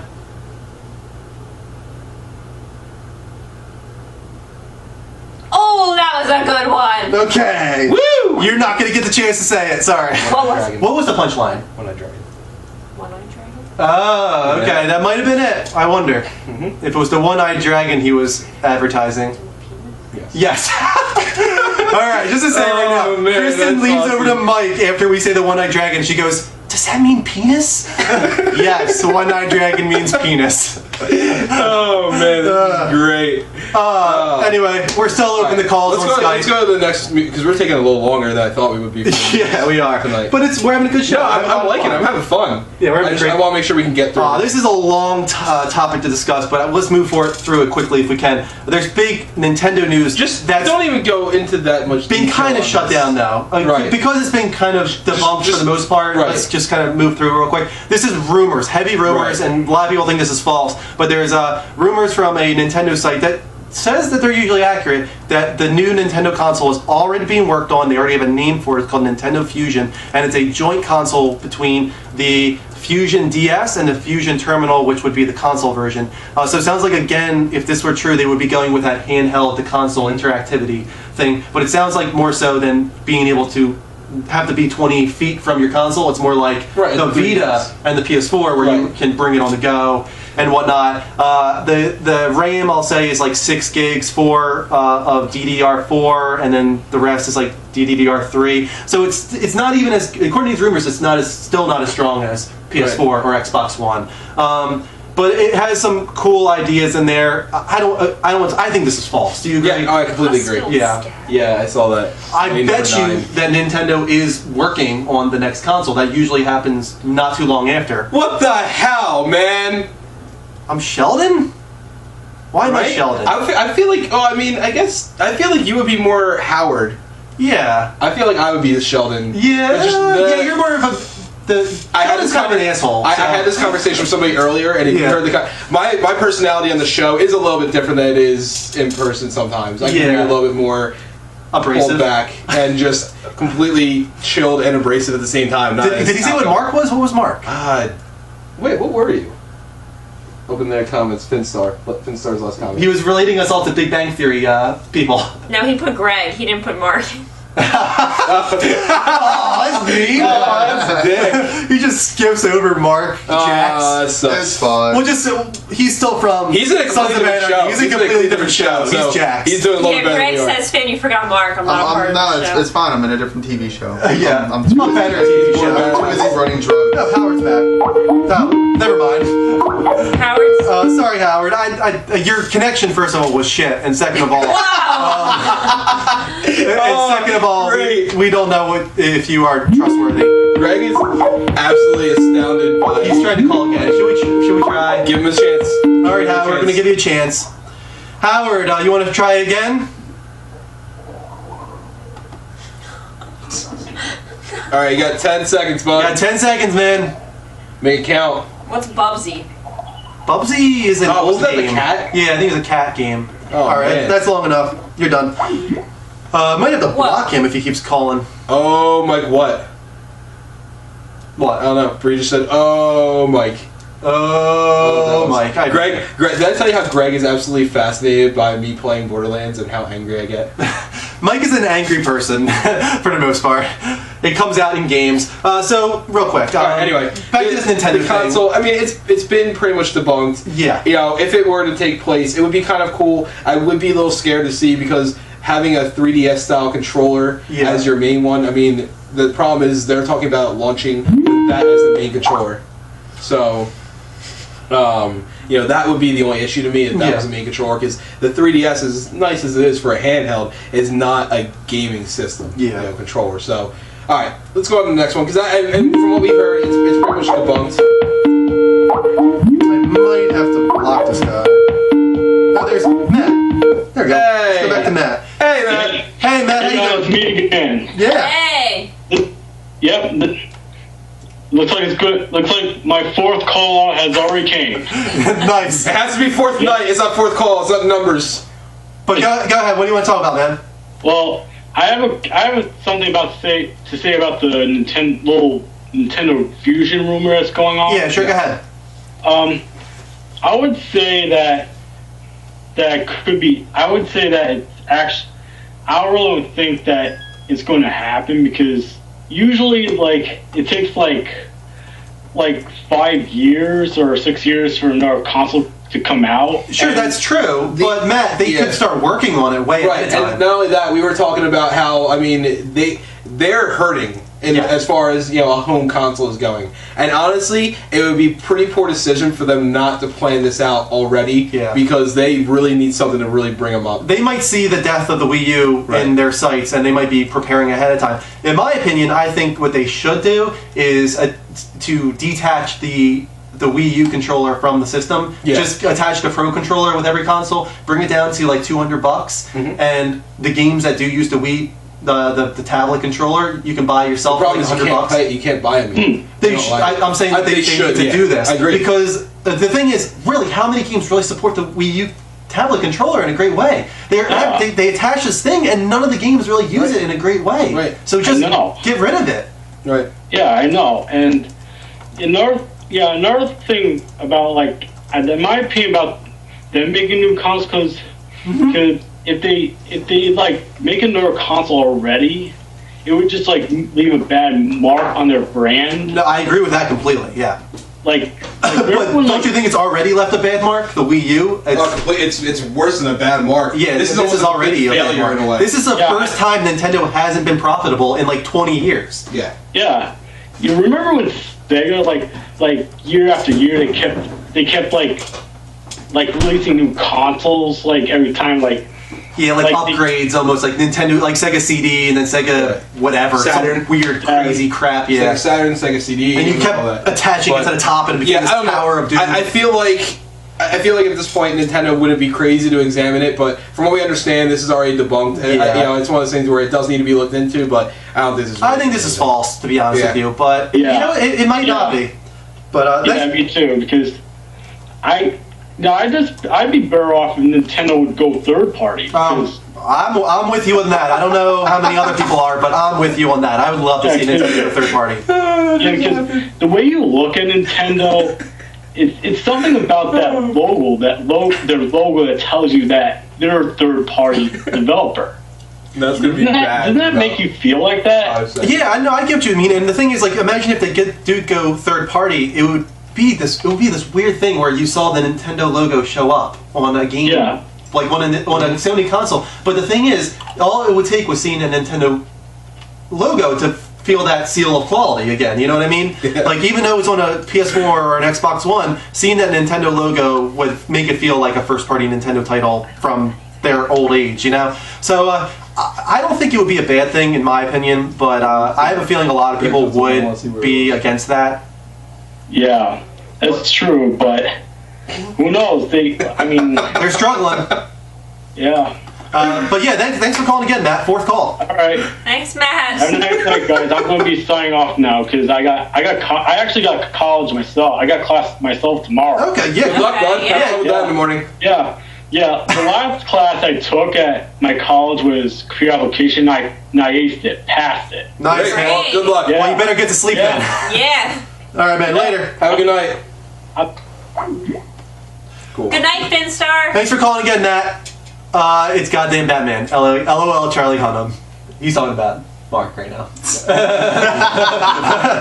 All right, let's move on to the next story. We're reaching the end here. See danger. Reaching the end of our topics. Let's see what's next. Well, you have a lot of. I had all the specs because that was before it was debunked. Okay. PS Vita Slim to be announced very soon. This seems like a sure thing because Sony started sending out invitations to all the big sites, letting them know PS4 was our biggest launch ever. Now prepare for the slimmest launch ever. Yep. This implies and it's not going to be and people are like, it could it potentially be a PS4 Slim? Hey, wait. Could it? Yes, but why? Oh, I completely agree. But we can't say yes or no. Yeah. But in logical guessing, there's no way. I won't say no, but I'll do this. But yeah, it's gonna be the Vita Slim. Yeah, and it hasn't been announced for UK or America yet, so that's what's gonna. What are the reviews on the Vita Slim as far as the screen quality? It's not as nice as. I know it's not as nice, but it's still nice. A bad thing. No, people say it's fine. It does the job. It's like it's just as good as any other handheld. No, here's the thing, like PSP or whatever. I think it's probably going to be $200. I think maybe $180, maybe, but probably $200. I would think because of the screen and because of why they're putting it out, I would say that the regular Vita is going to stay $200 and the Vita Slim is going to be awesome. $160. Okay, that'd be awesome, but $200 bundle with the game. I could see $180. I can see 180. We'll see. That's coming very soon. I think that's I need to in the ask next you week a or so. question. Yeah, sure. When do you think you can change the backgrounds and stuff on the PS4? I think that'll come in the first couple months of this year, probably maybe There's by still a March lot of or so. features that they talked about that just haven't been added because they want to make sure everything's stable for the whole system in general first. Yeah, it's a little bare bones right now, but just hang in there. Sony will add Will it ever it. have 3D? Just like 3D. 3D will come, MP3 will come, DLNA will come. Hopefully they shut the music off in here too. Yeah, that's a little bit of a separate thing, but I think that's going to actually not going to happen for Playroom. I think it's going to be a whole different. yeah, I agree. itself. They'll add a new application that's devoted to this kind of thing. Right. Yeah, I agree. Okay, two more topics. An Assassin's Creed developer thinks Shadow of Mordor is using Assassin's Creed code. Now, if you guys haven't seen, we should go to the other one first because this is going to be a longer topic, I think, to talk about. But because people were talking about Shadow of Mordor, so just to, if anybody hasn't known, because it actually hasn't been advertised much. Yeah. You know, only like I think like in like Game Informer, I think real Yeah. quick. You know, Shadow of Mordor basically it kind of tweaks the Lord of the Rings lore. Yeah. And gives you a king that's now infused with. he's half human, half wraith.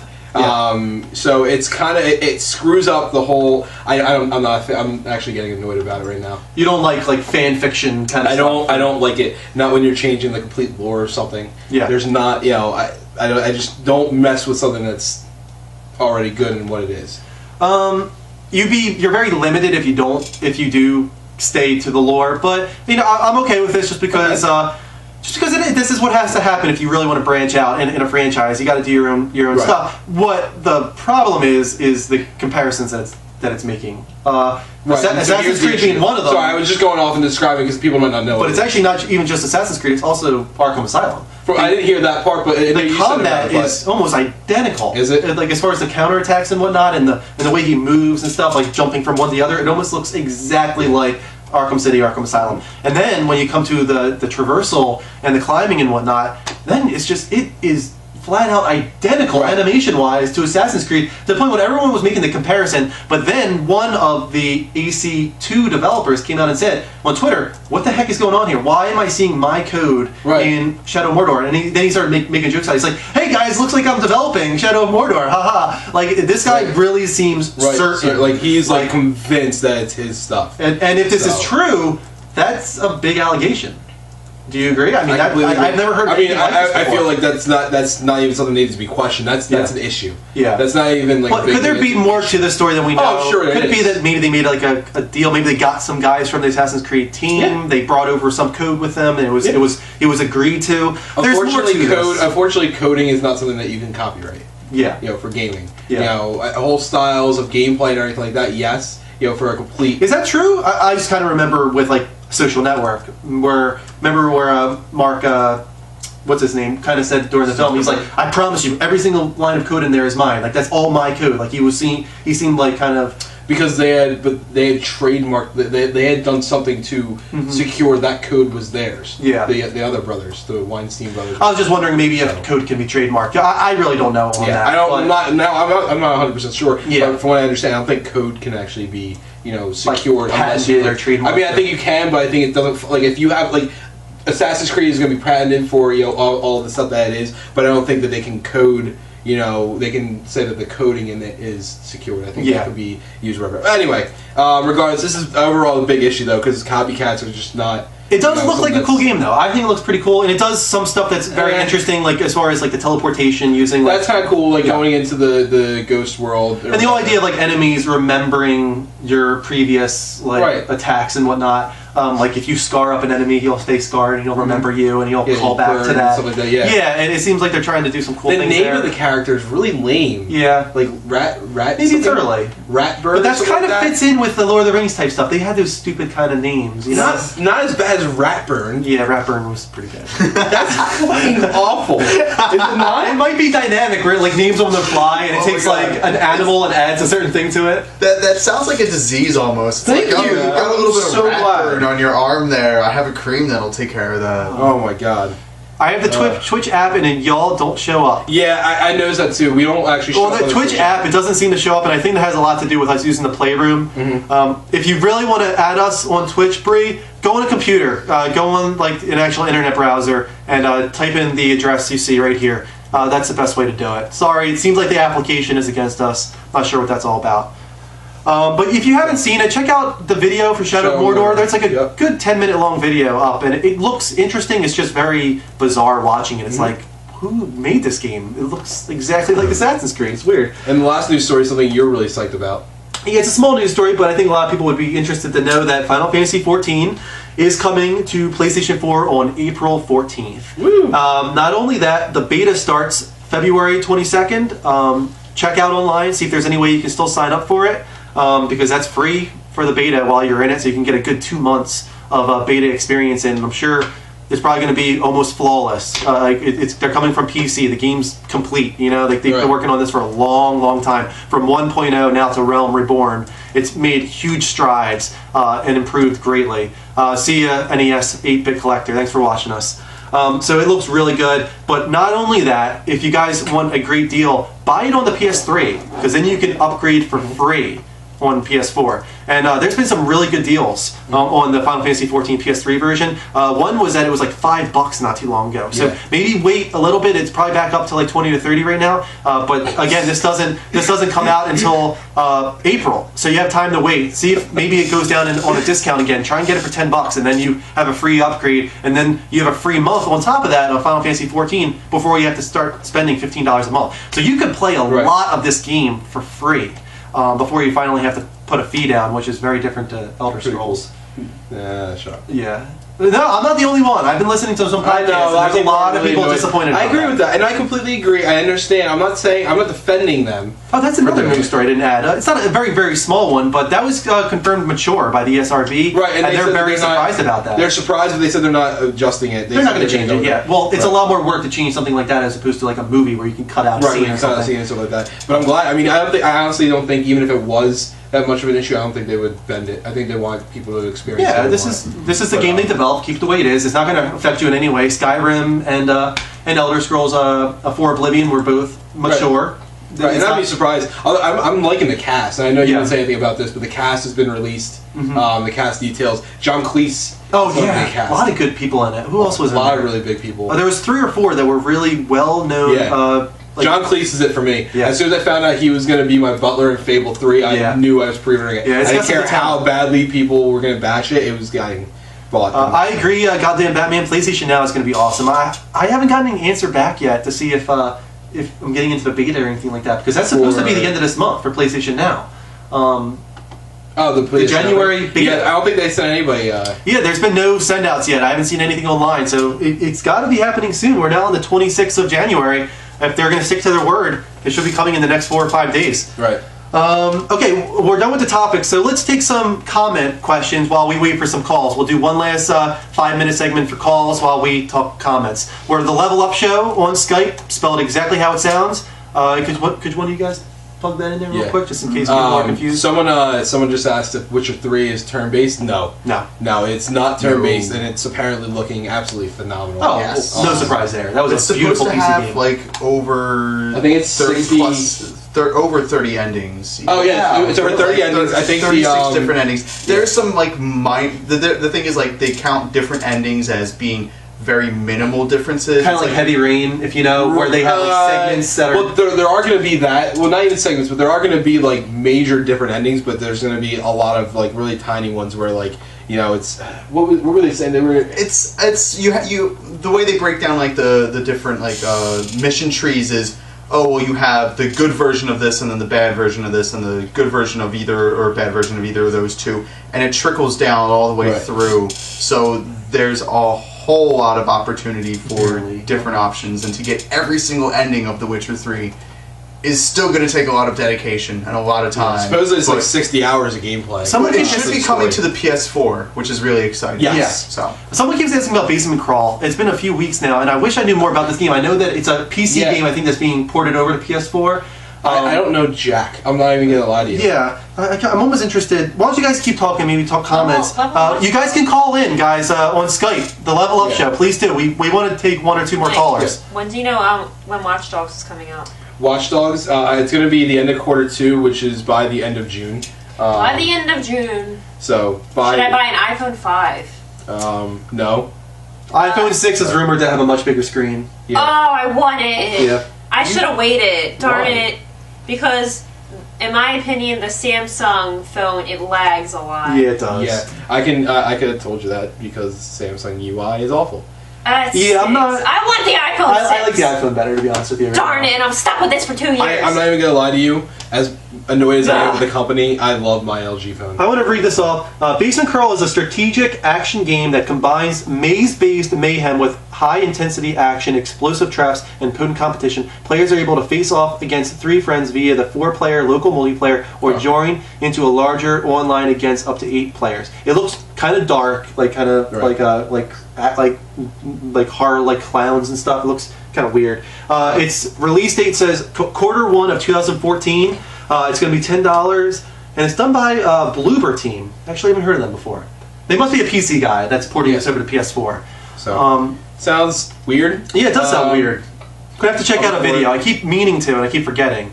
Right. Should I get Witcher 3? I haven't seen much of it. Based go off the videos, watch the videos if you haven't seen it. You know, it's looking phenomenal. Graphically, at least, yeah. But I think just based off Witcher 1 and 2, people love that series. It has great gameplay. This will be the first one I play. Difficult gameplay. Yeah, I know it's difficult. Yeah. Very difficult. It's not very intuitive at all in any sense of the matter.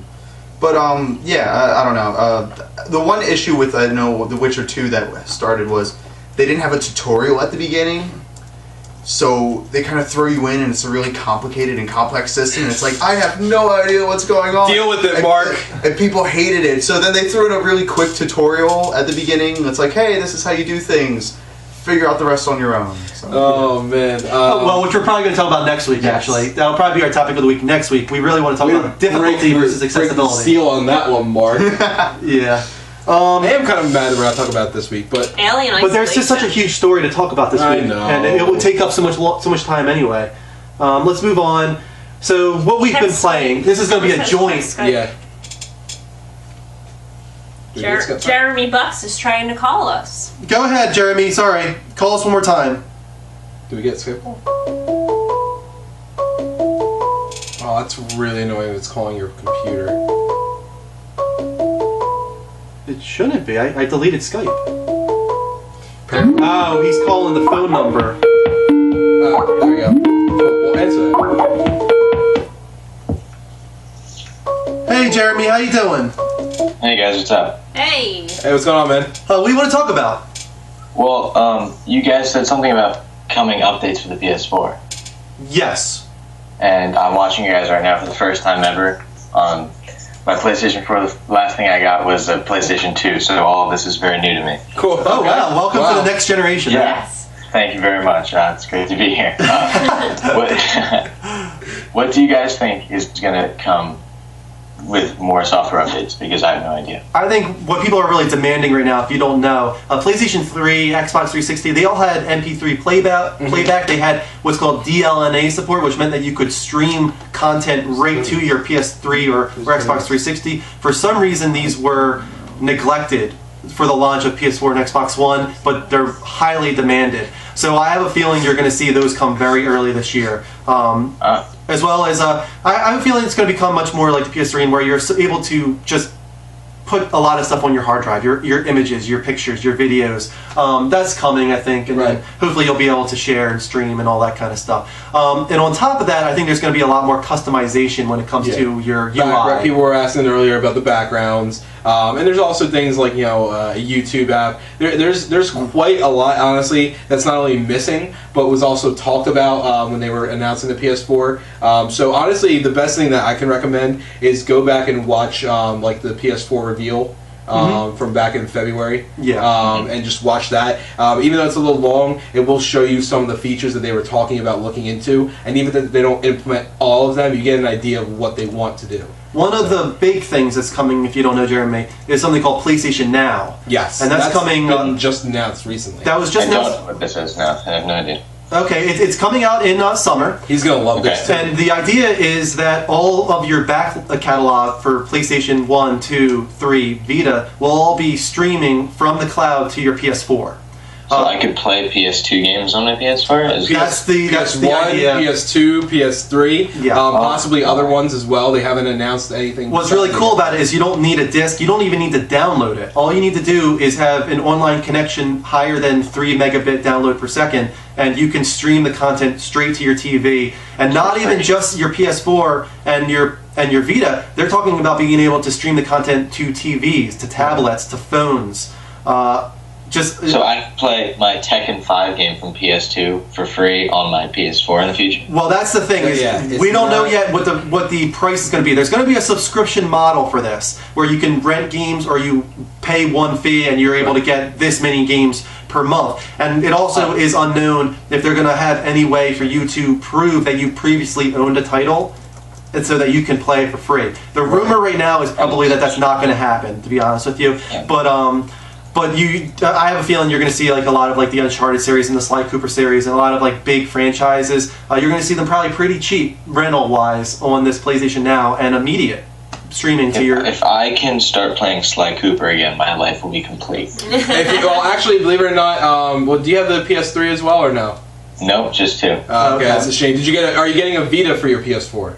Not sure yet. I'm gonna see what the future holds. Drew and I will both recommend it. They are probably coming out with a slim one, so that might be a little cheaper maybe. But we were just talking about that. We'll definitely recommend not only the collection that they put out for the Vita, where it gives you all the old games, but the new Sly Cooper Thieves in Time. I'm currently playing Thieves in Time, and that is classic Sly Cooper all the way through. It's a really great game, actually. It's not even just for Vita; it's also for PS3. But it had cross-game like saving and cross-play and all this kind of stuff. But if you ever do get a Vita, that would be a great one to pick up. It's real cheap, actually. I got it for like $5. Nice. I'll look into it. Yeah, definitely. I got a question for you guys. Yeah, sure. Go ahead. N++. Okay. When is that coming out? I check every day. I have no idea, and I was never, I mean, not that I didn't like it, it was cool, it was interesting, but it was not a game I played. I actually watched one of our friends, Pat, play it more than anything else, and he was like obsessed with it just for how difficult it was. Drew's actually looking it up now to see if there's... I'm trying to see if there's a release date for you, Jeremy. Hold on one sec. But I've heard... Find one. Yeah, I've heard nothing. I know Drew said he has heard nothing either. Yeah. The most I've heard is winter. And that doesn't surprise me. It's probably gonna, I mean, I would be very surprised if it wasn't a holiday title. Usually games released in the holidays do better than any time of the year, except now it's seeming to be that the end of summer is usually a good time for it as well. So right now, all I'm seeing is N++ will debut exclusively on PS4 this winter. So it does seem to be confirmed for winter, but that's about it right now. It seems. Yeah. All right. Thanks so much for calling, man. Yeah, I'm glad you tuned in. Congratulations again on the PS4 finally. Yeah, thank you. It's a lot of fun. All right, man. Take it easy. I will definitely be favoriting you guys, and I'll see you in the future. Oh, great, man. Thanks so much. Thank you. Have a good night, bud. Have a good night, guys. I have a question. Sure, go ahead. It's about Mighty 9. What do you think about Mighty 9? Mighty number 9. Mighty number 9. Yeah, I actually have not seen very much of this. Yeah. Someone asked me specifically what I thought of it, and I don't know why, because I don't think I've mentioned This it is kind of nice that people are asking about more obscure titles. Right. What is Mighty number 9? I probably actually have seen I don't know a lot about it. I've seen it, like... Mark? I don't know anything. No, I mean, again, I could look it up a little bit, but these are titles that I actually don't know too much about. Right. But again, we could take one more call, guys, on Skype. It's the Level Up Show, spelled exactly how it sounds. We'll take one more call. Please do audio only if you're calling us. When does Outlast come out? That is next month, early February, as a free PlayStation Plus game that you get to play in the dark. Yeah. It looks really scary. I'm not scared. Oh, is this the one that's supposed to be like the almost like a Mega Man spin-off, kind of, in a way? You'll have to show me. I don't remember much. Any thoughts on Evolve? Yeah, it's basically Mega Man. Okay. And so I'm actually really about this. Classic Japanese side-scrolling action evolved and transformed by Keiji Inafune. Yeah. Oh, it's Inafune. Okay. Yeah. It's basically a spiritual successor for a Mega Man game. Very cool. So it's looking really cool. I'm really afraid though because I don't want to see the difficulty level that was on the NES. Yeah. I don't want to see that. Well, this isn't Nintendo exclusive, right? Right. No. It's actually a Kickstarter game right now. Really? Oh, I do remember this. Okay, this is all coming back to me now. Right. Okay. Right. Yeah. I needed that little kick to push it off. Sorry, we know our stuff. We just don't always remember all of it. I don't know. What was that? They're asking what you think about. What do I think about Division? It's What do I think? I don't know if you saw the video for that. It was in the winter. You might have seen it. It's like a military type game in the winter. Division. It has like accumulating weather elements where like snow can accumulate on cars in very realistic ways. It has like destructible cars and environments in very cool ways. It's just it's a very cool graphical engine, but there's not a lot known about it. So, Pete, thank you. I appreciate it. Our friend Pete's back. Oh, my buddy from work. Welcome back, Pete. Thanks for watching. He has like $900,000 of support on Kickstarter already. Wow, that's no surprise. Right now, I'm not surprised at all. But thank you for that. I appreciate it. One more call, guys. The Level Up Show on Skype. We go into what we've been playing. Yeah, because we're doing a joint what we've been playing, right? Because we both played it and we both want to talk about it. Exactly. But go ahead, you start. Well, actually, all of us, and let's include him because I know he just wants to get a shout out again. Yeah. The three of us, me, Drew, and our buddy Greg, have all played Brothers this week. For those of us that still have the PS3, A Tale of Two Sons. Brothers: A Tale of Two Sons was the title that was released on Tuesday for free. It's an interesting. It's basically a twin stick puzzle solving game. I guess you could describe it as. We both played, and we both almost played it at the same tempo, and we left off at the same parts. We both finished in one day. We both finished. Yeah, we finished. Well, we were also snowed in. Yeah, and Greg too. Greg finished in one day. Finished in one day because he about was 3 hours. Yeah, it was. I think it was a little longer than that. Maybe 4. Some of the puzzles were really cool, especially in the middle. Yeah, right. So basically, the key port. Thank you for the friend request. Anyone that's friend requesting us, thank you. Gotten about like 8 or 9 so far. Yeah, I've seen a few. Thank you guys. We will be adding you guys after the show. But yeah, it's right in the middle. I would say because there's 6 chapters and a prologue. Yeah. So I would say that it really starts to get good right around the 3rd chapter to the 5th chapter. Definitely. 3, 4, and 5 are phenomenal. Definitely. It gets a little darker. Because of how dark it gets. I agree. That's what made it so cool. Is it took me by surprise with the elements they were getting into. I don't want to talk too much about it, but there was a scene where you kind of go into a battlefield with giants, a lot of dead giants, and the traversal of that environment is very cool. It's interesting, and I didn't expect any of it at all. So the issue that I had with the game was what was that? Nothing. They're having fun on the chat room. But I agree. I feel like the first couple chapters were okay, but it was not. It takes some adjusting. They got to use the controls. The controls are difficult. Don't get that already. Make sure you're aware of this if you're going to jump into it. You have to use the left stick only for the one brother. I think the left stick is the older brother, the blue brother, and the right stick is the red younger brother. It's very difficult. The thing that happened to me is I always tried to keep the younger brother to the right of the older brother so that the joysticks corresponded. Right. If you get the one brother on the left side and the older brother on the right side, it throws you off. Completely get destroyed. The nice benefit was that they did automatically adjust them for every cutscene or anything like that. And it's a good game. It's definitely worth playing, especially for free. Thank you, Jeremy. I think Jeremy was the one who called. Thanks for watching. Have a good night, man. Congrats on getting a PS4. Hope you watch us again. Good luck in college. That too. Getting a lot of friend requests. Thanks so much, guys. My back is so sore. But yeah, no, it's worth playing, especially for the free. And I think you'll agree with that. It's in the game, Brothers. I think it's worth. Everybody that has it, download it. It's going to be. It's worth playing. It's definitely a game worth playing. It's going to give the first 2 chapters. Just get through them. You probably won't like it. It doesn't seem like many people that have played it were really grasped by it. But it's definitely worth. Can I borrow your glasses? Just to talk even further about it. Frank, this is for you. It is free for PlayStation Plus people on PS3 right now. and what's kind of cool about it is that it's done by the mind behind the game is actually a movie guy. He's a director, film director, and he wanted to take a stab at a game. And you can tell. I think it's fun to keep him on. You can tell that this game came from one mind. You can tell that this was one guy's vision, and he followed it all the way through. Apparently, I didn't know this. It was just him. Yes, it was just him. And so that gives it, I'm going to give it a little more credit in that sense. I don't want people to think we didn't like this game. I like this game. I think the problem is that I had pretty high expectations. I'm not going to lie. It was on a lot of Game of the Year lists. A lot of people were really thrilled about it for their Game of the Year nominations and whatnot. And I like the idea from the beginning. I heard that it was a very personal experience, and that's something that really resonates with me. I really like personal experiences, Journey being one of them, Gone Home being another one. So when I bought Brothers, I thought I was going to go into this game that by the end of it was going to affect me emotionally in a strong way. It did a little bit, but it didn't get to the level I thought it would. it didn't affect me like I thought it would. Yeah, and that was my biggest disappointment. I was angry, and I think I was a little angry too. We were both angry at the outcome. At the outcome of the game, what happens? It was almost felt like forced, and it didn't feel natural, nor did it feel deserved. No, it didn't feel deserved. I understand why it happened. I understand the message behind what happened, but it still I get that, but it made me angry. Right, yes. it could have been done a little bit differently. We're not gonna say what we thought. I feel like we're skirting it would this. give it away. But regardless, if you have the PS3 or Xbox 360, go download it, play it. It is worth it. It's free only for PS3. Yeah, it's free for PS Plus members on PS3. But you can get it for the Xbox 360 as well. I think it's $14.99. Yeah, something like that. Yeah. So, and AKA Tony is back. Yeah. Nice. He says you talk about the same topic for too long. Sorry. But that's okay. Attack-a-Tony. That's what we called him last week. Because she's very opinionated, but that's okay. Yeah, he was the guy who kept getting on us last week too. About not answering his questions. Oh yeah. But I mean, we try our best. But if I were to review this, I probably would give it like a 7. I was right there. I think when I rethink about it, and I actually went back and played a couple of levels. Yeah. You had to go back and play some of the levels for the trophies. I did like the trophies. The trophies were really cool. That's one thing we did like about it. Yeah. It was actually there was cause and effect. Yeah.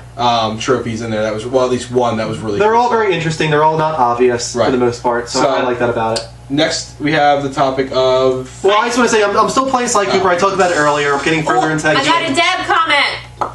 Drink. Drink. I don't have a shot. Why am I the only one with alcohol? Because it's more entertaining that way. Shot. But going even further now, I just want to reiterate again. Sly Cooper is a great Sly Cooper game. About 4 or 5 hours in now, and I'm still in feudal Japan, but it's really cool. Interesting too. And every mission is different because you get to play as all the characters. You don't get to just play as Sly Cooper. You don't even just get to play as Bentley and crap. What's the hippo's name? I can't remember the hippo's name off the top of my head. But you even get to play as like Ryoichi, which is the Japanese version of Sly Cooper, and like stuff like that. So there's a lot of different characters to get to play as. Right. All of them have their own moveset, so it just keeps getting new and fresh. So very good game for PS Vita. If you have I guess the opportunity is over now, but if you got it during the 14 for 14 sale, I think that was a great deal. Yeah. Let's move on to our next topic. This is On the Spots. This is our new topic. And the point of this topic is it's going to be our only true anti-gaming segment, meaning that we're not going to talk about gaming during this segment. It's going to be like 5 minutes long, but each week one of us is going to bring a topic to the discussion that the other 3 don't know. So we have no idea what Drew's going to talk about right now. Yes, and I don't know. Yeah, wait here. I'm kind of like I don't know what I'm going to discuss here. I need to get off this chair for a second. Are you guys ready to discuss this? Sure. Okay. Bree's leaving, so good night, Bree. I'm going to try to acknowledge people when they leave. If they're... I talked about another show I was watching where it was the closest you've ever been to death, but I don't want to talk about that. I want to talk about, have you ever seen someone die? Oh, wow. This is morbid. We're really going to this? Wait, are you asking about... This is really the conversation. This is really dark. Wait, I have a question. Are you asking if anyone has seen anyone die in real life? I'm talking about us, 4. I've seen someone die. I've seen someone die too. I've seen someone die. I've seen like 5 people die. Yeah, but you people that you knew, or are you talking about like just someone you passed by on the road? Like, did you see someone die? Both. Okay. Mark, how about you? No. You've never seen someone die? No. Okay. No, I've seen dead people before, but I've never seen... I've seen dead people. All right, to Haley Joel Osment. Yes.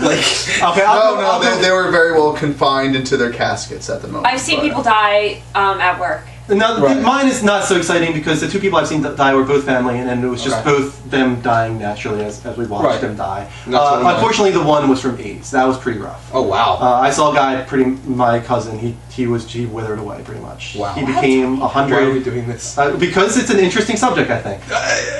Yes. This is some cases. You guys have the other weeks. This is my week. All right. I want to talk about dead people. Someone said it's not a good topic. I want to talk about it. Okay. I don't know, Greg, we have no idea where this is coming from. I've seen about 2 Robins die. So I saw my cousin die of AIDS. It was very depressing. Stop doing that. I was just laughing. You can't say that. That's why I'm laughing. I saw my grandmom die naturally. Just I hate you so much right now. Now, does anyone have any more interesting stories about seeing someone die? I watched a car accident happen. Yeah. So you didn't know the person? No, not at all. Was it like a brutal car accident? Their face flung out of their windshield. Shoot. And yeah, that was. But that's nothing more than that, though. No, that's not enough. It's enough. I was looking for more interesting stories. No, this is not an interesting story. Can we talk about ghosts as well? Well, we can get into that. It's a part of death. Ghosts don't exist. Okay, Mark doesn't think ghosts exist. I also agree. I don't really think ghosts exist. To be honest with you, I'm kind of. I believe in spirits sometimes. But before we do that, have you ever seen someone die? Yes, I have. At her hospital. Oh well, yeah, you see people die all the time. That doesn't count. Not at your hospital.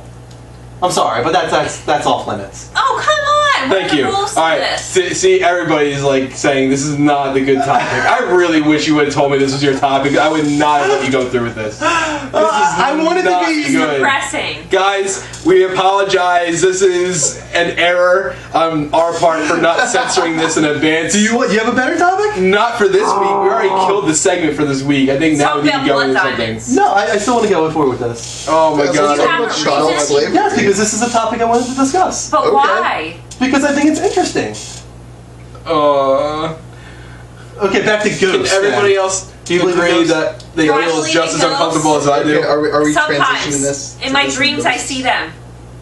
So you believe in ghosts? So yes. That's big. Sometimes I do. I don't know. Sometimes I definitely do. I'm not going to even lie. You believe in ghosts for sure? 100%. Is there a reason for that? Examples at my house. I can't believe I haven't told you anything about these. Okay, go ahead. Oh my god, I have like 5,000 stories. Like, well, let's do one. No, I'm talking right, no, I'm not doing the best one. Case in point. Now, things happened in my place multiple times when I was living with Katie. Okay. And just to give you a layout of my room, from my bedroom, I can see my door, and from my door, I can see the hallway. Right in front of my room. So my room's right here, the hallway's right here, and my daughter's room's right over here. Okay. And we had a ton of stuff happen at my house all the time. Mostly to Katie, including to me, but mostly to Katie and Danny, actually. Okay. And one night, I'm laying in there, and Katie kept trying to get me to see what she saw, and there was this freaky figure. Articus is getting razor blades out. Don't worry, we're done. We're done with the We're talking about ghosts now. We're talking about after they pass over. But I'm laying in bed, and out of nowhere, I get Katie grab me, and she goes, Mike, and I look over, I'm like, what? And she goes, it's there, it's staring at me. I'm like, what? And she's like, it walks away, and then she's like, okay, it just walked away. Apparently, it walked, to the left, towards our kitchen. And she was just like, watch, it's gonna come back. Well, did you see it, or did she? I didn't see it. Okay. I've seen stuff before, but you said give me the most interesting one.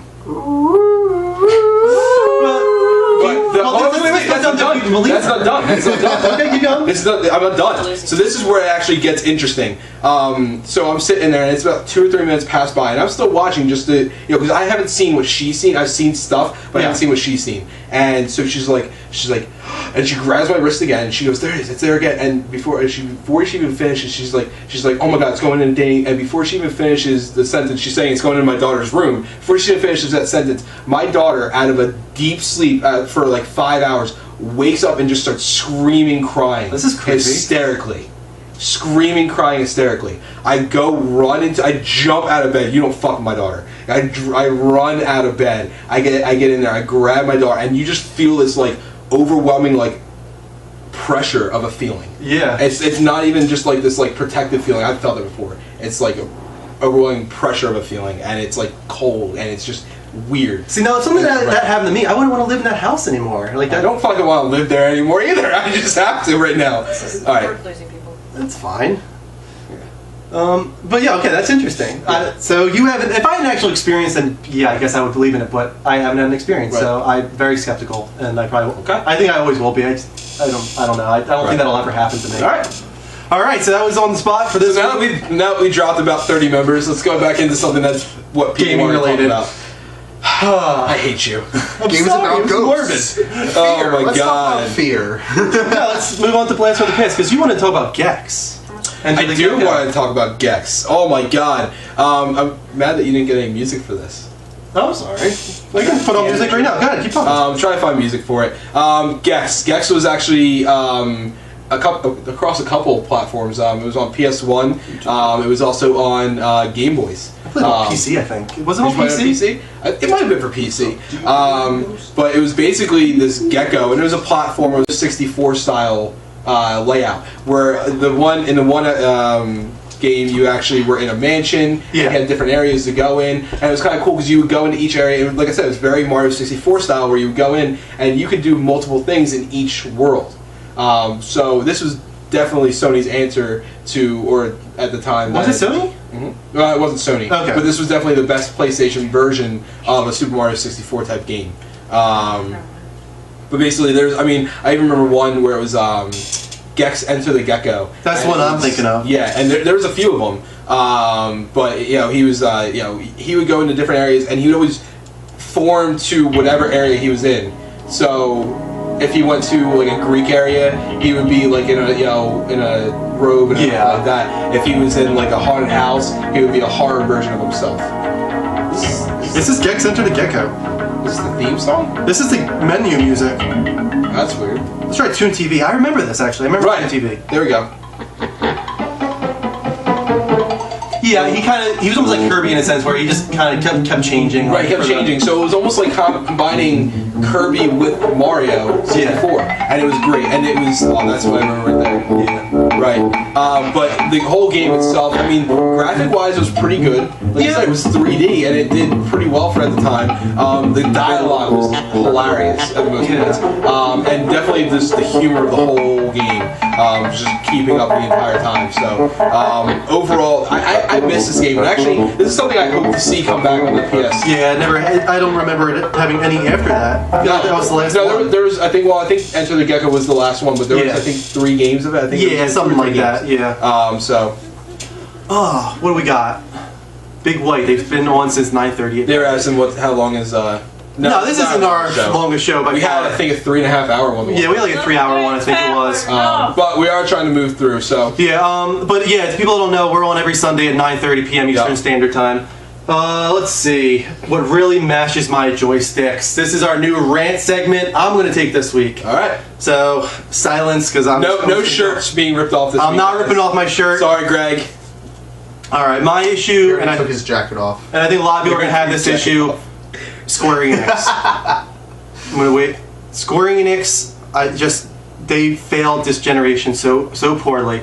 I remember when it started, and Versus 13 and Final Fantasy 13 were both announced, and everyone was so excited, maybe for one more so than the other. Like, I remember I was more excited for Versus 13, which we still have not gotten.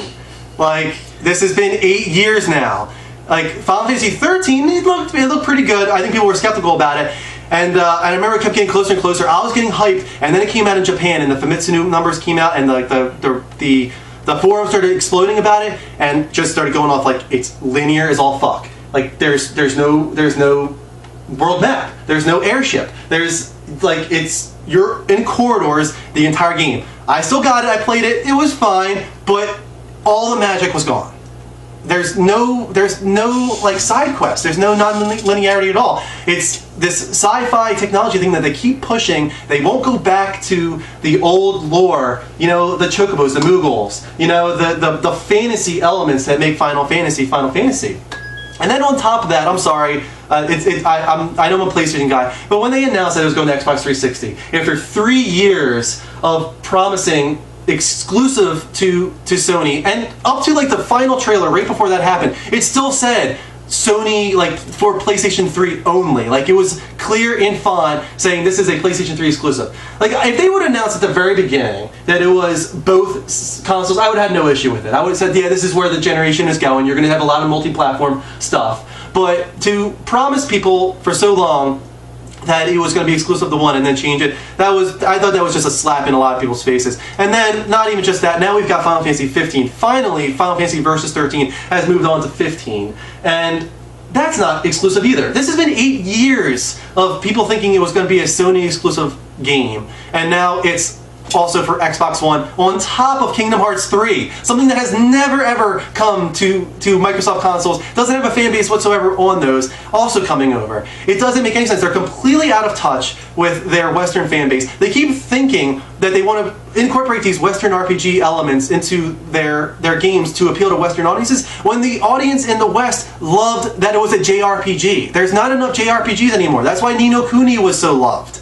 We want that back. We want the turn-based battles. We want the goofy Japanese stuff. Like, we're okay with that. We're okay with the cross-dressing in Final Fantasy VII and all that kind of stuff. It's weird, but that's what we like. It's quirky. It's Japanese. And on top of that, Final Fantasy VII Remake.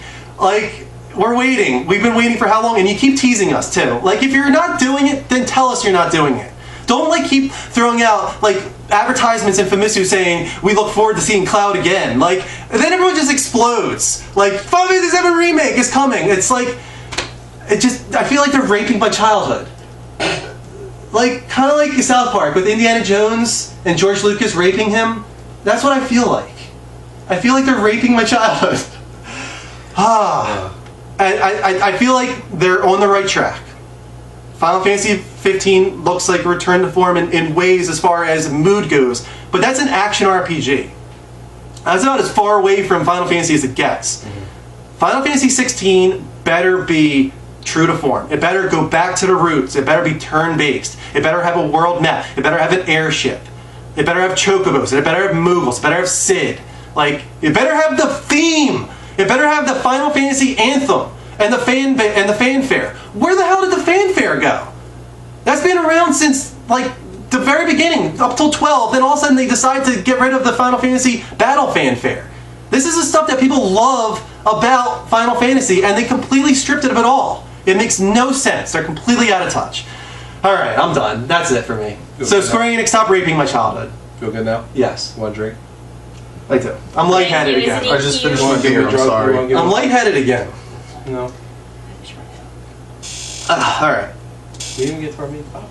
You didn't get to your main topic? Why would we? We'll move through it quickly. Are you serious? We said we'd go to midnight. Okay. We got 15 minutes. We got one more big thing we want to discuss. That was what really messaged my joysticks. Mike's got another one for next week. I decided to take it this week. I'm out of breath. Square Enix. I love them. I still do. And I bring Chrono Series back too. I want to see the Chrono Series. I feel like they're missing the point. There's so many things they could be doing right, and they keep missing it. Secret of Mana too. I wanted to point that out. All right. Topic of the week. Right. Moving on to topic of the week. There was a really big story that happened this week concerning Microsoft and Machinima and YouTube. What pretty much happened was it leaked on NeoGAF that Microsoft was paying $3 for every 1,000 views to YouTube people to put up Xbox One footage and just show off the game and whatnot in the console. Okay, that's one thing right there. Then all of a sudden it leaks even further that a part of this agreement is that anyone that does this must only talk neutral or good about the Xbox One, and more importantly, that they can't disclose that they're being paid to talk well about Xbox One. If you guys don't know, that's an FTC violation. Goddamn Batman is hilarious. I do need a banana. But that's an FTC violation. When there is a chain, like an exchange of money for advertisement, it has to be disclosed. Otherwise, you're pretty much what do you want to call it? What? You're duping the customer. Oh, you're pretty much making them think that these people are giving their own personal opinion when it might be just to get money manipulated by the money. And Scotty Woo, yes, sorry, he said Legend of Dragon series to come back. I'm dying. Yeah, that wasn't Square Enix, but that would be awesome if that would come back. JRPGs in general need to come back, but Square Enix... It's not coming back. He said he wants he wants to come back. I thought you said it was, and I got really excited for a second. Wait, you played Legend of Dragon 2? For a very short period of time, yes. Yeah, I didn't play the whole thing either. I rented it back in the day, and I played for like 15 hours. People with dragon wings and swords. It was so awesome. It was a cool game. Kid in middle school. It's coming off Final Fantasy. I replayed it recently. Yeah, I know. Combat's awesome still. Yeah. It doesn't age well like Final Fantasy aged well. No, because they tried really hard to make it look good. It's one of those faults. Yeah. But anyway, sorry, keep going. But anyway, so this is an FTC violation. You are not allowed to do this. You must disclose that there's been a money exchange or you're duping the customer. Right. You're making them think that there's there's this true opinion there when it might not be that. So Microsoft just went into overdrive, but like, no, this is nuts. This is more Machinima and whatnot. There was a lot of pointing fingers. Yeah. It seemed like both of them were just pretty much trying to backpedal. Yeah, they were trying to backpedal. At first, they actually admitted to it. Yeah, it's funny because the first couple days they were like yes, and then all of a sudden out of nowhere they were like, oh wait. Well, when they realized how angry everybody was, they were like, oh well, no, it wasn't our idea. It was this person's idea. Yeah. They thought they were being ingenious at first, and they were just screwing everybody over. But this calls into question the integrity of pretty much every YouTube channel. Right. If this stuff has been going on, I don't want to question Boogie2988, but Boogie and Frag and all these other guys that put up millions of views for their videos, they could be potentially making thousands of dollars off these agreements. They probably want that. Right. So does this affect their journalistic integrity? And it's not just Microsoft. It came out later that EA is also part of this, and not only are they a part of it, they're paying a lot more money. Yeah, they're giving $10 for every 1,000 views, and that goes up to a limit of 20 million views. Right. So do the math. You're giving away a lot of money. And they're okay with it. I mean, like I said, and I said this earlier tonight, Microsoft is all about throwing their wallet at everybody. Yeah. You know, and not realizing the negative effects this could have, for them. They think that all it takes is money. And you're right, in certain aspects, in the U.S. especially, all it takes is money. But they don't realize that this demographic, this tight bond that we have as gamers, all as one gaming community. The Level Up Show is brought to you by Wayne Enterprise. Yeah, he said that earlier. I was gonna say it earlier, but yeah, the gaming community in general, as much as we hate on Xbox or Sony or Nintendo, sometimes we're all one community, and we're kind of. We get annoyed at shit like this, and I don't think Microsoft is actually grasping on that. In the gaming industry, journalistic integrity has already been a question for a very long time. There's always, every time a review comes out, there's always the first comment is check cleared. Like, it's almost annoying to an extent. It's like, there might have been something. GameSpot's a perfect example with Jeff Gerstmann. Right. Yeah, but I don't want to believe in that. Like, I want to believe that Greg Miller and Colin Moriarty and Andrew Goldfarb, their integrity is there. They're honestly reviewing their games, and they're not getting money under the table. If anything were to ever truly leak, letting us know that something like this were to happen, it would destroy it. It would destroy all the sites. I wouldn't trust anything anymore. It's what stinks about it is like we as gamers kind of see the community as very tight knit group, and we see companies like EA as the bad guys a lot of times, and Activision, and even now we're starting to see console developers like Microsoft and everything like that. But it's not that we're all we weren't always perfect, and this has been going on for years. And this is the issue, and even small time journalists. In fact, actually are pretty damn sleazy in their own. I kind of comment on that. Paradox is saying Ryan McCaffrey gave Halo 4 a 9.8 out of 10. I'm not saying Halo 4 didn't deserve 9.8 out of 10, but I've talked to you before about Ryan McCaffrey. I just found out on his podcast yesterday, he came from Official Xbox Magazine. Yep. And now he's on the Xbox division at Xbox. And from the very beginning, he's rubbed me the wrong way. Yeah, I know. Whenever he talks about Sony guys, he always calls them fanboys. Mm-hmm. It's like, no matter what, he just calls them fanboys. Right. It's like, that immediately rubs me the wrong way. Yeah. You are a journalist. Like, don't do that. Like, he seems like he's trying to get onto the Microsoft team at Microsoft. Yes. He's just waiting to leave IGN and go to Microsoft and say, look what all I did for you. And that's what he's dying for. Yeah, like, I'm not saying that that's true, but he's one of the guys on my radar for some reason. I don't know why that is, but for some reason, Ryan McCaffrey. And for those that don't know or haven't watched the show earlier or any other time, we love IGN, and Drew is obsessed with them. So it's not IGN. It's just certain people in general that rub us the wrong way. Another one is Arthur Gies. I think a lot of people have a problem with Arthur Gies from Polygon. Okay. First of all, people have a problem with Polygon in general because they were funded by Microsoft. Their whole entire site. I don't like Polygon. But Arthur Gies is just so obvious about his Microsoft favoritism. Yeah. It's not even like he's trying to hide it. Mm-hmm. It's just so obvious. When the whole DRM issue was coming out, he'd just defend them every day. Mm-hmm. Non-stop, he was defending this DRM thing. Right. It's just, it was ridiculous. Did you call them crybabies? Huh? Did you call kind of, yeah. He was doing the deal with it thing. Right. Pretty much, hashtag deal with it. So Arthur Gies is another one of those guys that rubs me the wrong way. And you know what? I don't know enough about him to say for sure. But there are certain guys in the industry that do kind of, something happens and then you lose it. You lose that faith that you had in that person, and it doesn't really come back usually. If this were to happen with a lot of these YouTube guys, I think Boogie would be a real disaster if that were to happen. Because he's the biggest guy on YouTube pretty much. If it were to come out that he was getting $20,000 under the table from EA to not say bad things about Battlefield 4, Right, and that would What's suck. funny about this is that it's not, and again, it's not just like who we're naming. It happens everywhere, and it's a sad state of just human life in this day and age. It's the way it works, not, a lot of times we try to hope that it's not going to affect our community as gamers because it's a smaller community, but it does. Like even I remember years ago growing up, anybody that got games growing up, probably a lot of times, especially in the U.S., really got them from a Game Informer. We're losing everyone. You left. Yeah, got them from GameStop. And you got like a lot of Game Informer magazines and everything like that. Yeah. And even then, they were really anti-Nintendo. For the most part, and they still kind of are in many ways. Yep. Yeah, that's why again when Super Mario Sunshine came out, I think they gave it a 10 out of 10 or something like that, and everybody was like blown away because it was the first time in years they gave a decent rating to a Nintendo game. But it happens everywhere. But even recently, and it's not even just stuff like that. It's just the corruption that you have, and it's just like the sleaziness that you have in people. Like the article I showed you the other day about the one guy, the sexual harassment. About the sexual harassment or anything like that. Did you want to get to that? Yeah, sure. Go ahead. Let's talk about it all. I can't remember what company he worked for. Did you remember looking into it? It was a Facebook conversation. It was a Facebook conversation. A public one. Facebook conversation. And he basically messaged this journalist, this gaming journalist, a woman, messaged this woman who was a developer for a company. Who's supposedly his friend. Right, it was a friend on Facebook. And it's funny because if you actually look at the conversation, it was, he was like, hey, and she was like, hey, you, and she's like all excited. Yeah, they seem like friendly. Right, they were very friendly. And he starts going in, and it starts off a little weird. He even starts off the conversation a little He was drunk, supposedly. Right, supposedly it was a little, I don't even care about that at all, but he was going into, he said a couple of lewd things at the beginning, but it was like, alright, they're friendly, whatever. But he's trying to get information from her about, a game that's being developed by another company, which she's clearly saying she doesn't have very much info on. And he's just trying to get everything out of her they can. And, in true journalist form, that's going to happen. And that's not what I care about. But what really struck everybody as really unclassy and really a big issue was that he started going into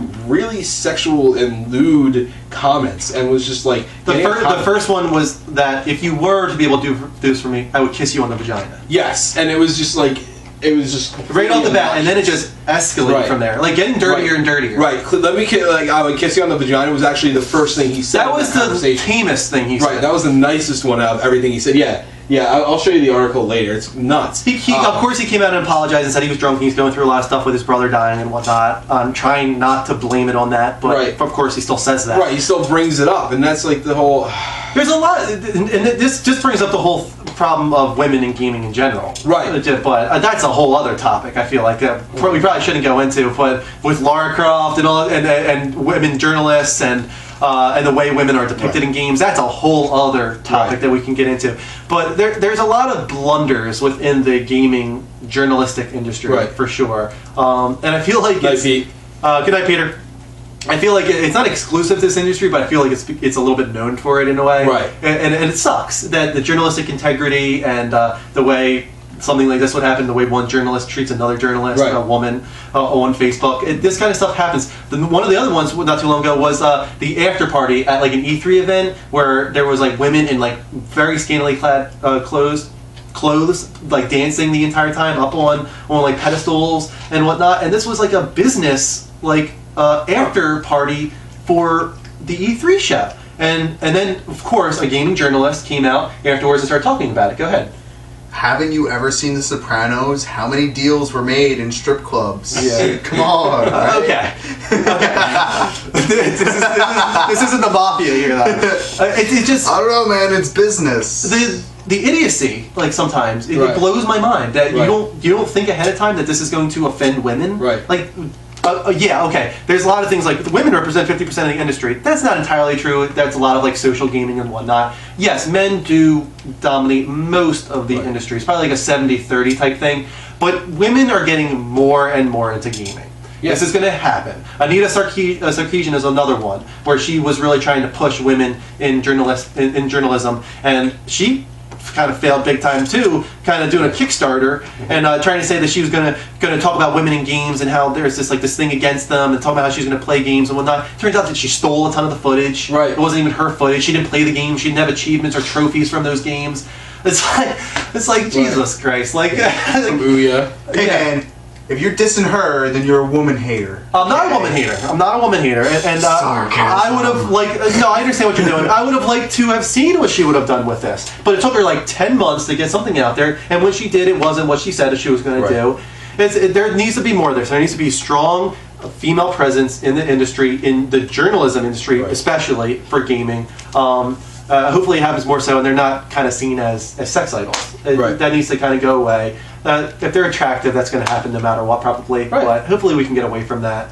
But we started off on just journalistic integrity in general and how it's in danger, really, with this whole Machinima YouTube thing that happened. Right, and it's actually just going downhill. Yeah. You know, quicker than ever before. I feel like this is going to be investigated strongly now too. You're going to start seeing. I'm hoping which other companies did this. Right, and I'm sure, and you know that's a sad thing too. And that's not just say Microsoft's Machinima. It could have been Sony. There could have been a lot. It could have been Sony. It could have been Nintendo. There could be a lot behind this. Is it likely that it's something like Nintendo? Probably not. But I would say it's just as likely that it's Sony has done something like this, or even companies like EA and Activision. I would not be surprised at all. Oh well, EA's already confirmed pretty much. They were paying YouTube guys to not show any of the bugs in Battlefield 4. Really? They weren't allowed to talk about the crashes. They weren't allowed to talk about the bugs. They were paying guys. They paid $200,000 to.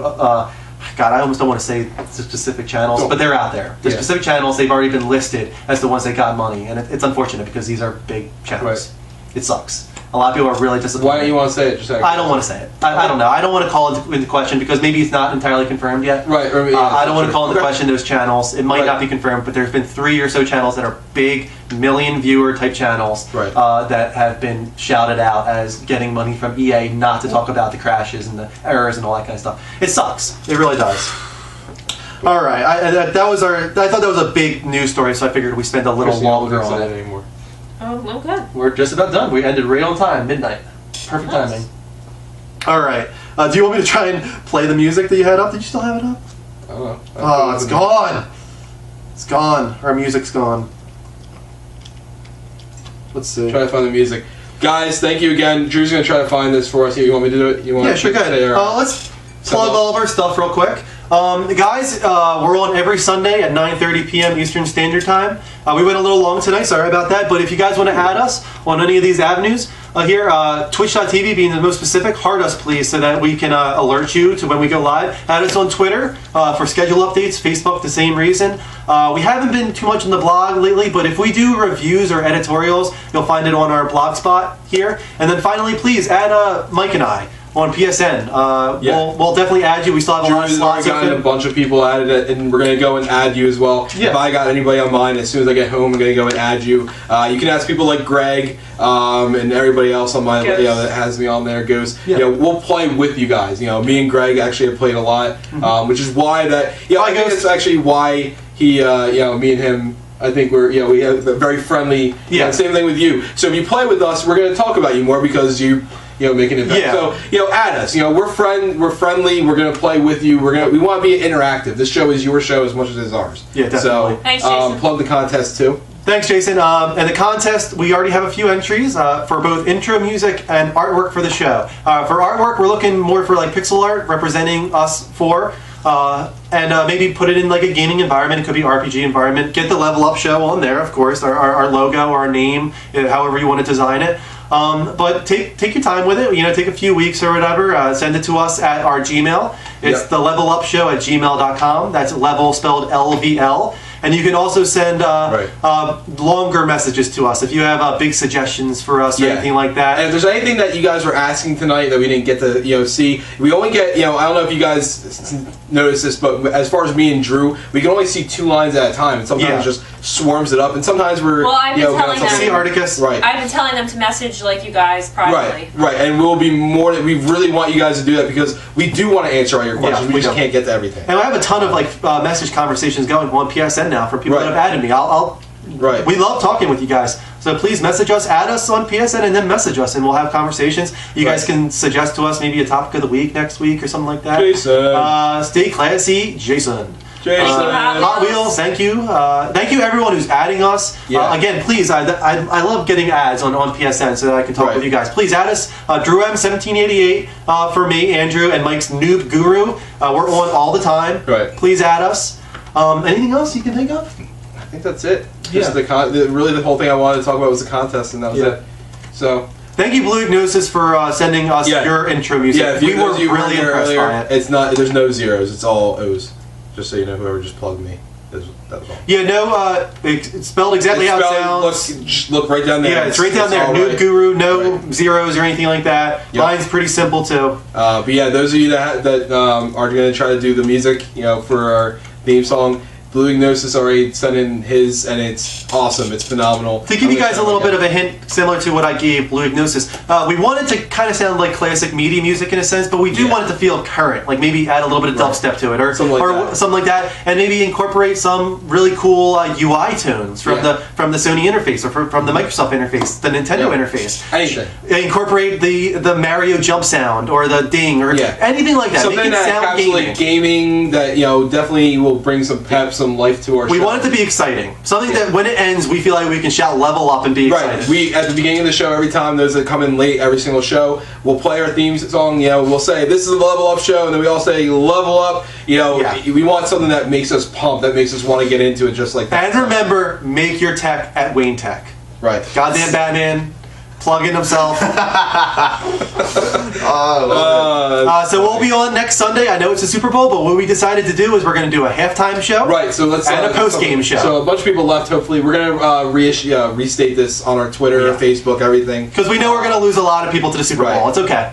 But we'll try our best to get some of you guys during the halftime and right after the show. We'll do a very short show after the Super Bowl because it'll probably end around 11. We might go till like midnight, do like an hour. I don't think it'll be a normal format. It's not going to be a normal format. We'll just like talk with you guys. I did want to do a little bit different format next week, but I think it's too late now because we didn't talk about it. But yeah, we're gonna have to tweak it a little bit. Yeah. Next week is our 10th episode, guys. It is, which is not big to you, but it's really big to us. I think in a way. That's cool. We're happy with that. But so thanks everyone so much for watching us. Thank you for all the ads on PlayStation Network, on Twitch, on Twitter, on Facebook. We love everyone who watches us. You guys are all. The calls tonight were great. Oh, the calls were awesome. Great calls. Thank you for everybody that called in. The one about dragons wasn't. Yes, it might have been. We just didn't know. Yeah, but we couldn't take the threat of it. But yeah, thank you guys. It was great, and I think most of them have already gone. But thank you for calling in, and everybody else always call in. We don't mind. It's Skype. Add us on Skype now so that you can call us next week. And we'll even message you on there too. Yeah, because there's IM Technology on Skype. It's the Level Up Show spelled exactly how it sounds on Skype. Add us now so you're prepared to call us next week. We can get a lot more calls. I think we're going to start doing it this way. We're going to end the show with some good, fun music to dance to. Just to keep it pepped up. So I'm ready if you're good. We're good. We're good. Guys, I have a computer. I can't dance. Have a good